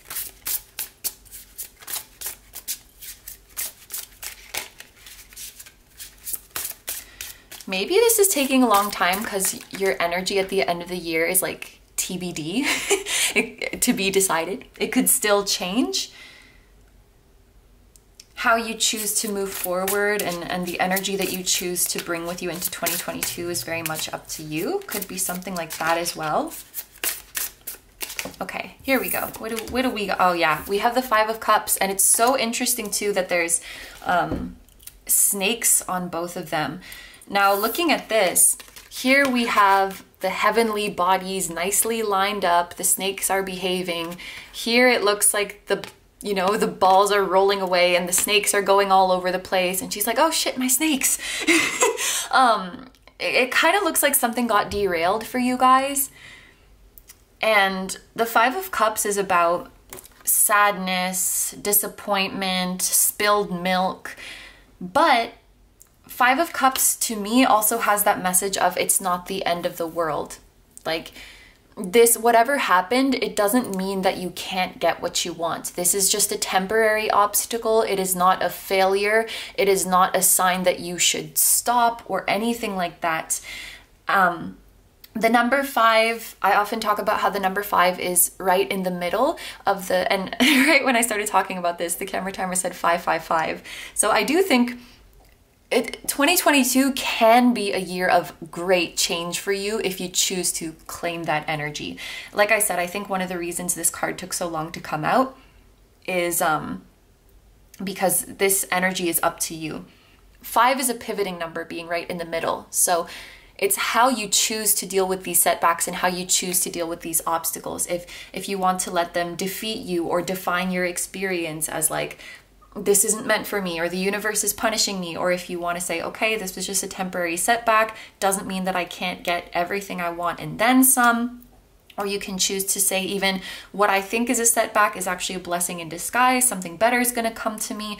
I really, really feel like your perception is so important in how you move forward, because whatever you are passionate about here, it's still yours for the taking. It's still available for you. But some of you guys might kind of feel like you're on the fence of whether you want to give up or keep going or start something new. And your guides are saying it's entirely up to you. We are not going to try to tell you like this isn't for you or you should keep going or anything like that. And if you have been seeing signs one way or the other, I feel like, I don't know if projecting is the right word, but it's just to show you how you feel about it. So if you see something and you say, oh, that's a sign that I'm not meant to be doing this, what your guides are saying is like, no, that's not us telling you that. But the fact that you see that as a sign is just proof of how you really feel on the inside, if that makes sense. But yeah, I feel like you guys might be in a little bit of kind of a sad or even depressed or disappointed kind of energy as this year comes to a close, but it can definitely turn around. We don't see them depicted here in this deck, but usually we would see some of the cups have spilled, some of the cups have not, but the person is just facing and choosing to pay attention to the cups that have spilled. It's also interesting to me that it took so long to come out, because the way it's being shown to me is like, you guys are here and this is your goal. And there's many, many, many, many ways to get to your goal. We always need to remember that. There's like a million ways to get to our goal. And it's almost like you tried one way and it wasn't working.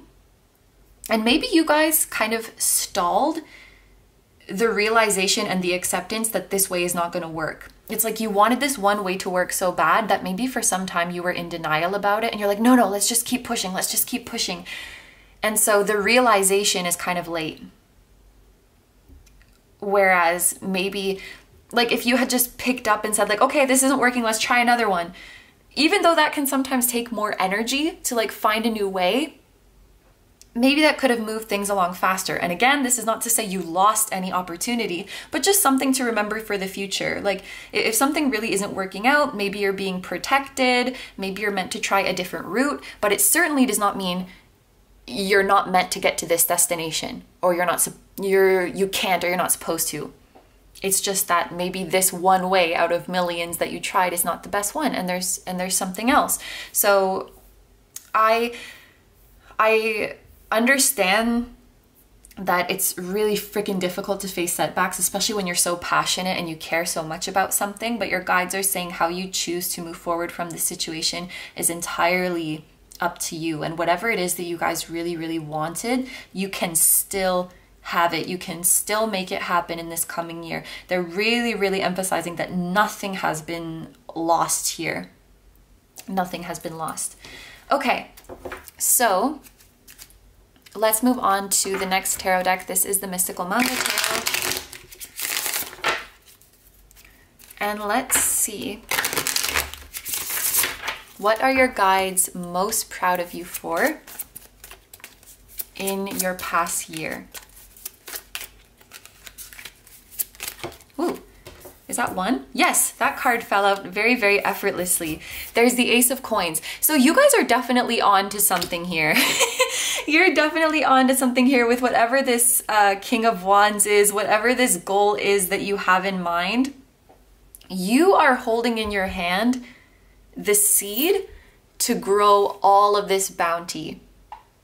You guys maybe like got this new idea in 2021 of what you want to pursue, or you started looking for soil to plant your seed in. They're saying you have the right idea. The goal that you are moving towards is the right one, and they're very proud of you for identifying this goal and identifying this potential and starting to move towards it. And actually, they're more freaking proud of you for that than like whether you accomplish it or not. Because what takes the most courage is to go for it. What takes the most courage is to take that first step. And they're kind of saying like we have it backwards, where starting on a journey is not impressive. Only if you reap the maximum results and if you make it to the destination, then we can celebrate. But the fact that you take that step out there, when at least in the 3D, there's nothing that tells you your success is assured. You just, I don't know how to say it, but like you bet your heart on it, or you bet your life on it. You know, you put it all on the line. That's what it is. Sorry. You put it all on the line and go for it. That's what they're so freaking proud of. And they just want you to know, if you keep moving forward with this path, you can reap all of the rewards. And they're so proud of you that you have chosen this path. It's just the beginning. Like, this is an ace. It's just the beginning. And this feels like a gift from the divine. Whatever it is that you're trying to pursue here, you have some divine gift or divine skill that is going to help you along this journey. Whether it's a creative skill, whether it's business savviness, whether it's spiritual gifts and abilities, whether it's your ability to be personable and connect with others. Maybe it's a physical ability, like you're really athletic or flexible or something. It can be so many different things, but there's a divine gift that will blossom and unfold as you continue along this path. And Ace of Coins is also the new beginning of something that's going to be sustainable for a long time. So I can't think of anything right now. Oh, okay. So like myself as a translator, I really don't think this is going to happen anytime soon, or maybe ever. I don't know. But there's talk about like, oh, you know, one day the robots are going to take over translation because they're so good at it now, and we don't need humans to translate stuff, which I don't know, it seems silly to me because there's so much like nuance of human psychology in language and stuff. But what I'm trying to say with this is that this is sustainable and that people are always going to need what you do. Do you know what I mean? Like, you're not going to get replaced, or you're not going to become obsolete. Whatever you're pursuing here is something that's going to sustain you for a long time. So it's almost like when you incarnated, this pentacle was buried in the ground and you went with your little detector, and you found it. And your guides are like, yes, you found how you can add value to the world. That's what, yeah, you like struck gold. You found your value. You found how you can contribute to the world. How you can support yourself financially by supporting others with your gift. Okay, so what do they want you? I mean, we already know what your guides want you to keep going with, but let's see what the next card is. What would your spirit guides like you to keep going with? So there's 7 of Cups here. Yeah, this is very much about you guys getting over indecision and finding, I'm sorry, oh my gosh. I wonder if I sound like that when I'm walking upstairs. Probably. I have very, very heavy feet. I'm very dramatic. Okay, so this is all about getting over indecision and doing research and making a decision that could be complex. You see this person here, he's like overwhelmed because there's all of these options before him. And I'm very sorry about that, guys. It literally sounds like there's an elephant upstairs. So this guy here is looking at all of his options and he's overwhelmed, and they're all so different, right? It's like, do I go for the dragon? Do I go for the freaking the lady? Do I go for the floating handkerchief? Like, what do I do? So there might be a lot of options for you about how you can go about this career. You know, should I do it in this place or that place? Should I do it in this company or that company? Should I do it by myself or with others? What platform should I use? What medium should I use? What sector should I go in? You know, what qualifications should I get? There's so many different things to consider, I think, for you guys. And your guides want you to keep doing research and gathering information. I think that you guys are highly intuitive, and actually very often the Seven of Cups, well, not very often, recently it's come to make me think of the crown chakra, because cups have to do with intuition and spirituality, and this is the number 7, so like, you know, the 7th chakra. And actually, with the emphasis being right above this person's head, even more so in this deck, it makes me think of the 7th chakra. I think you guys are highly intuitive and sensitive and psychic.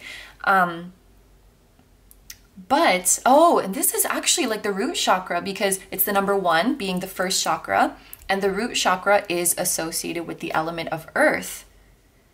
Okay, so yes, you guys are very intuitive, but if you rely just on your intuition to make this decision, I think it can be too overwhelming. Or if you go just with your emotions, I think it can be too overwhelming, because emotions ebb and flow and fluctuate, and the earth doesn't, or it takes a lot longer. It takes a lot longer to. Earth is more solid, earth is more predictable, earth is more reliable.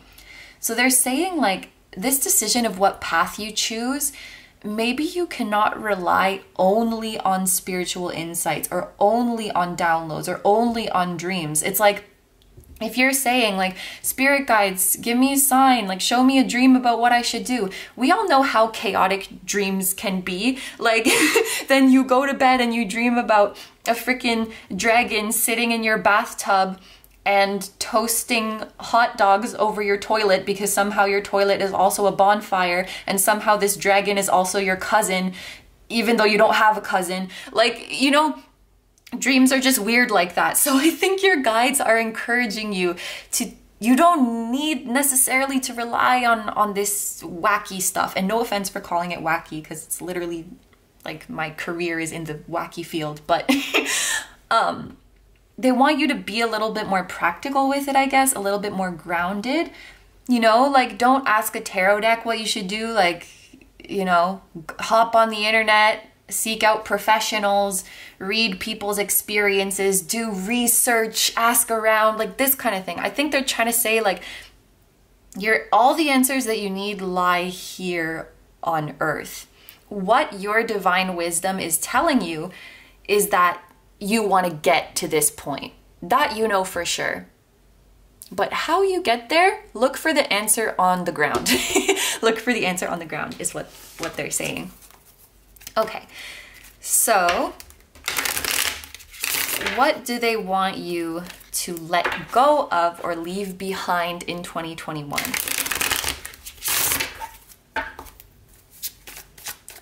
What do your guides want you to leave in 2021? We have the Queen of Wands. That's very interesting, because you guys came out as the King of Wands here, and then here you're the Queen of Wands, and then Group 3 got the King of Wands here for what they need to leave behind in 2021. Maybe this is a similar message to what we saw with Group 3. It might be actually, but no, you know what? The Queen of Wands in her highest energy, she's like such a bad bitch. She's so confident, she's talented, she's radiant, she's funny, she's smoking hot, and she knows it. Like she knows she's that queen, you know? So what this can be talking about, first of all, comparison to others, or feeling inferior to other people, feeling like you need to change yourself to follow the trends or be good enough, judging your appearance, that might be a big one. Judging your appearance or judging yourself for superficial things. Leave all of that crap in 2021, okay? In addition, people who are shallow friends, or people who are not committed to you, people who just like you for the surface level stuff, people who just like you for your body or the validation you give them, or you know those friends where you have a lot of fun when you're partying together, but then if you hang out sober, it's like crickets, like you have no real compatibility other than like the hazy wild times you go through together. Those kind of shallow connections, I think maybe your guides want you to leave those in 2021 as well. Feeling like you have something to prove to people, leave that behind. Feeling like you're in competition with other people, leave that behind. Like, this journey is just for you, and you don't need to be better than anybody else. And you know, sometimes people say like, you don't need to be better than anybody else, you just need to be better than the person you were yesterday. You don't even always need to be better than the person you were yesterday. You're allowed to have cycles and go up and down. You're allowed to have a good month this month and have a shitty month next month. It's okay.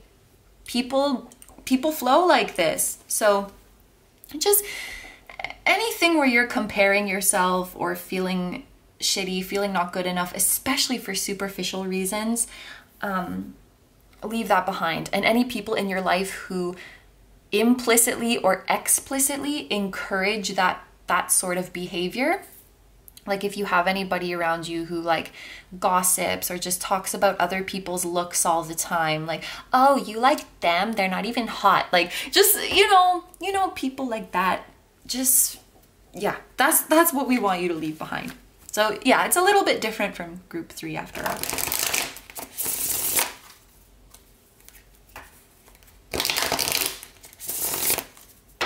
Okay. So the final card here is going to be just any additional advice that your guides have for you. And we have all the 4 of Cups, or not 4 of Cups, the 4 of Pentacles. I don't know why I said cups. Oh, you know, maybe you need to hear a 4 of Cuppy message as well, but I'm gonna focus on the Pentacles first. The reason I was saying "aw" is because of the 4 of Pentacles. Because it's just like, hold on, you're gonna make it.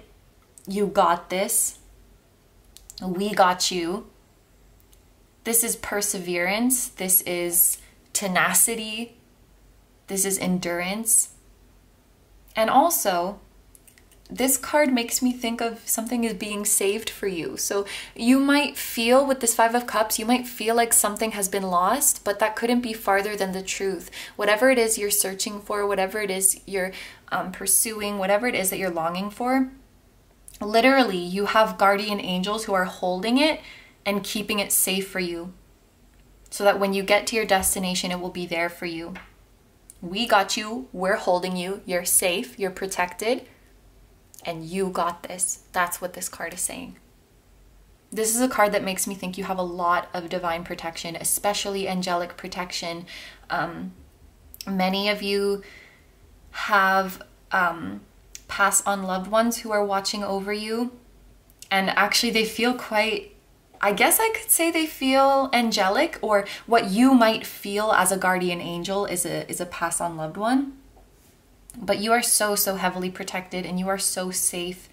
And this is really just a hang in there message. You're definitely on the right path, like we saw here. You've found your gift. You've found what you want to move towards. It's just a matter of not getting carried away, not getting overwhelmed on the journey. Be aware of kind of defeatist attitudes, or putting all of your energy into one way without being able to pivot when something doesn't work out. And the more informed you are, the more research you do, the better equipped you will be to deal with those setbacks. Actually, some of you guys, you should really learn from other people's experiences, even if you're just reading a post online about someone's experience, because what they're telling me is that there's some setbacks that you guys have faced are so common. And the reason you're being so hard on yourself for it is because you have this like tendency to compare yourself to others, and you're like, oh my gosh, everybody's doing so amazing except for me. Whereas if you were to, you know, read up on what you're doing and people's experience, you'd realize, oh wow, like every single person has had this problem at some point.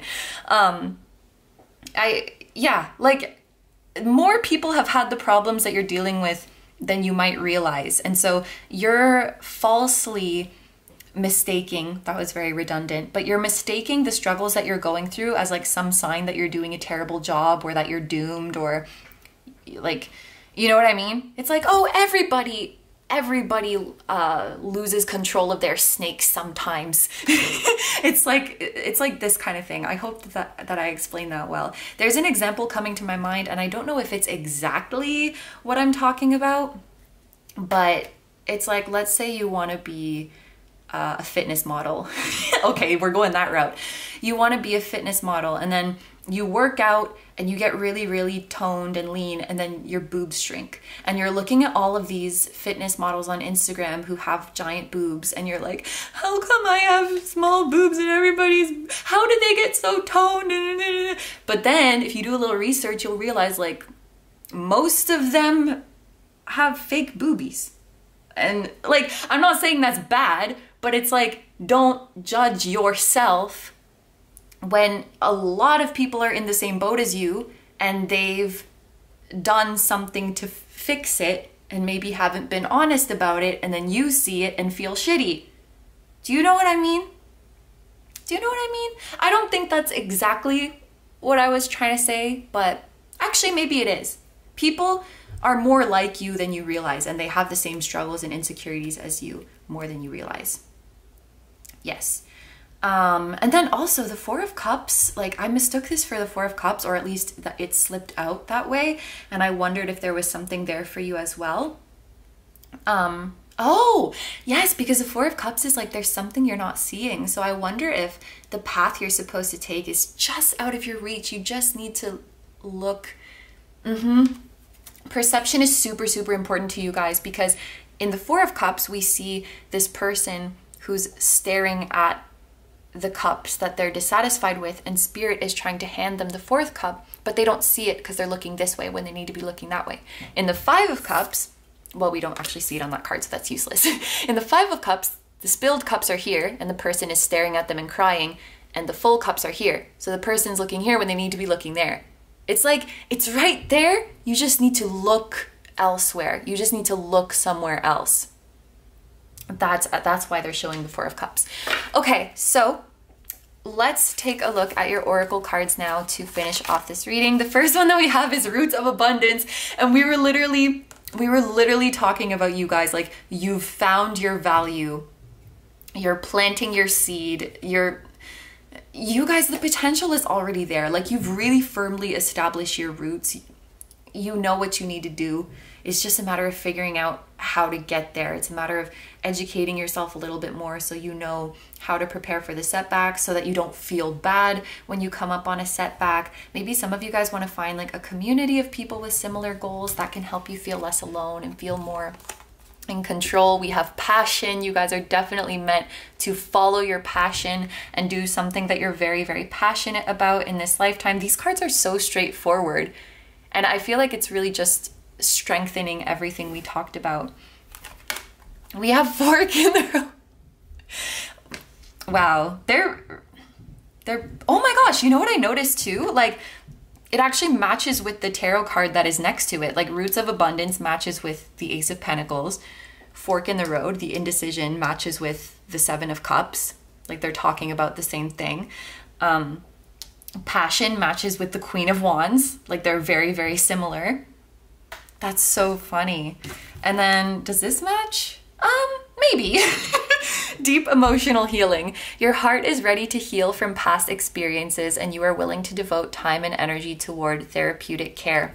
They're not such a crazy match as these ones were, but I do think it's really sweet that this Four of Pentacles was making me think that you guys have a lot of divine protection and divine support with you. There may be guardian angels around you now who are helping you to heal. Healing from past experiences, this could be talking about the perceived failures or setbacks that you guys have experienced. If you have struggled with self-confidence, with insecurities, with comparing yourself to other, there's definitely an opportunity for you guys to heal from that and leave that energy in 2021 and enter into the new year feeling truly radiant and beautiful like you are, just as you are. You are willing to devote time and energy toward therapeutic care. This is really interesting. It's almost like the same way, you know how they say the best way to learn something is to teach it? I think for you guys, there might be a message here, like advice from your guides. The best way for you guys to heal is to support others. And I've actually noticed this as a reader. When I'm reading for other people, I actually have a lot of realizations. Like I say something, it comes out of my mouth and I'm like, damn, that's actually good advice. I should take that advice.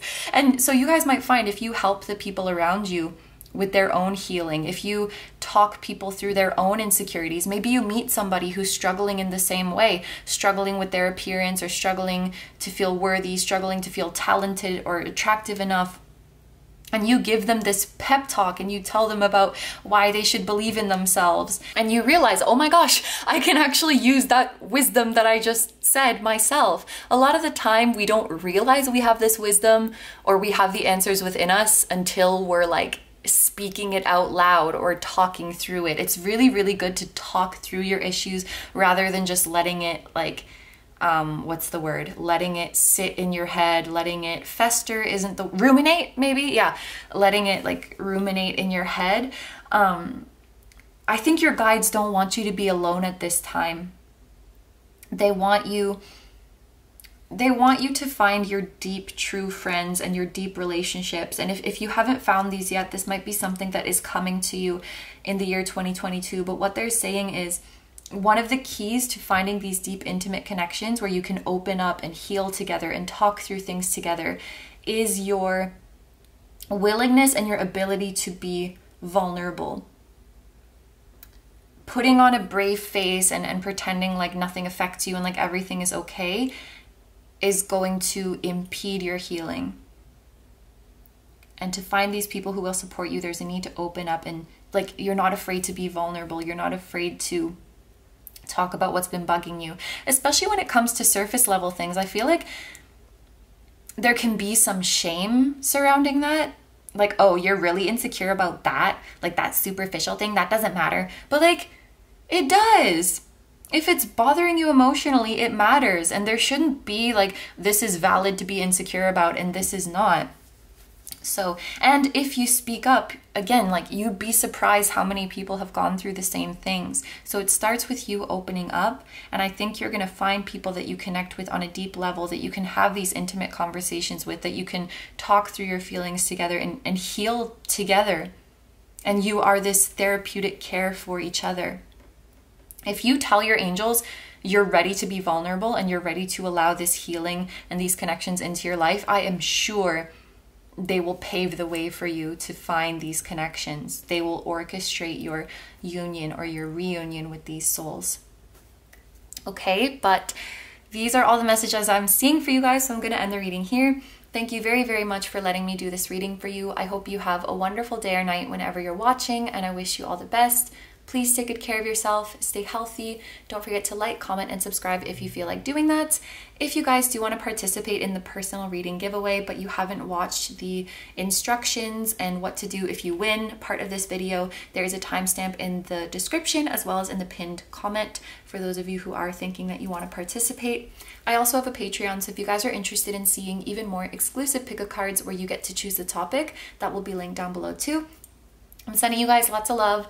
I'm sending lots of love to your spirit guides as well. I'm very, very grateful that they came through today and allowed me to do this reading with them. So much love to you all, and I will see you in the next one. Bye bye.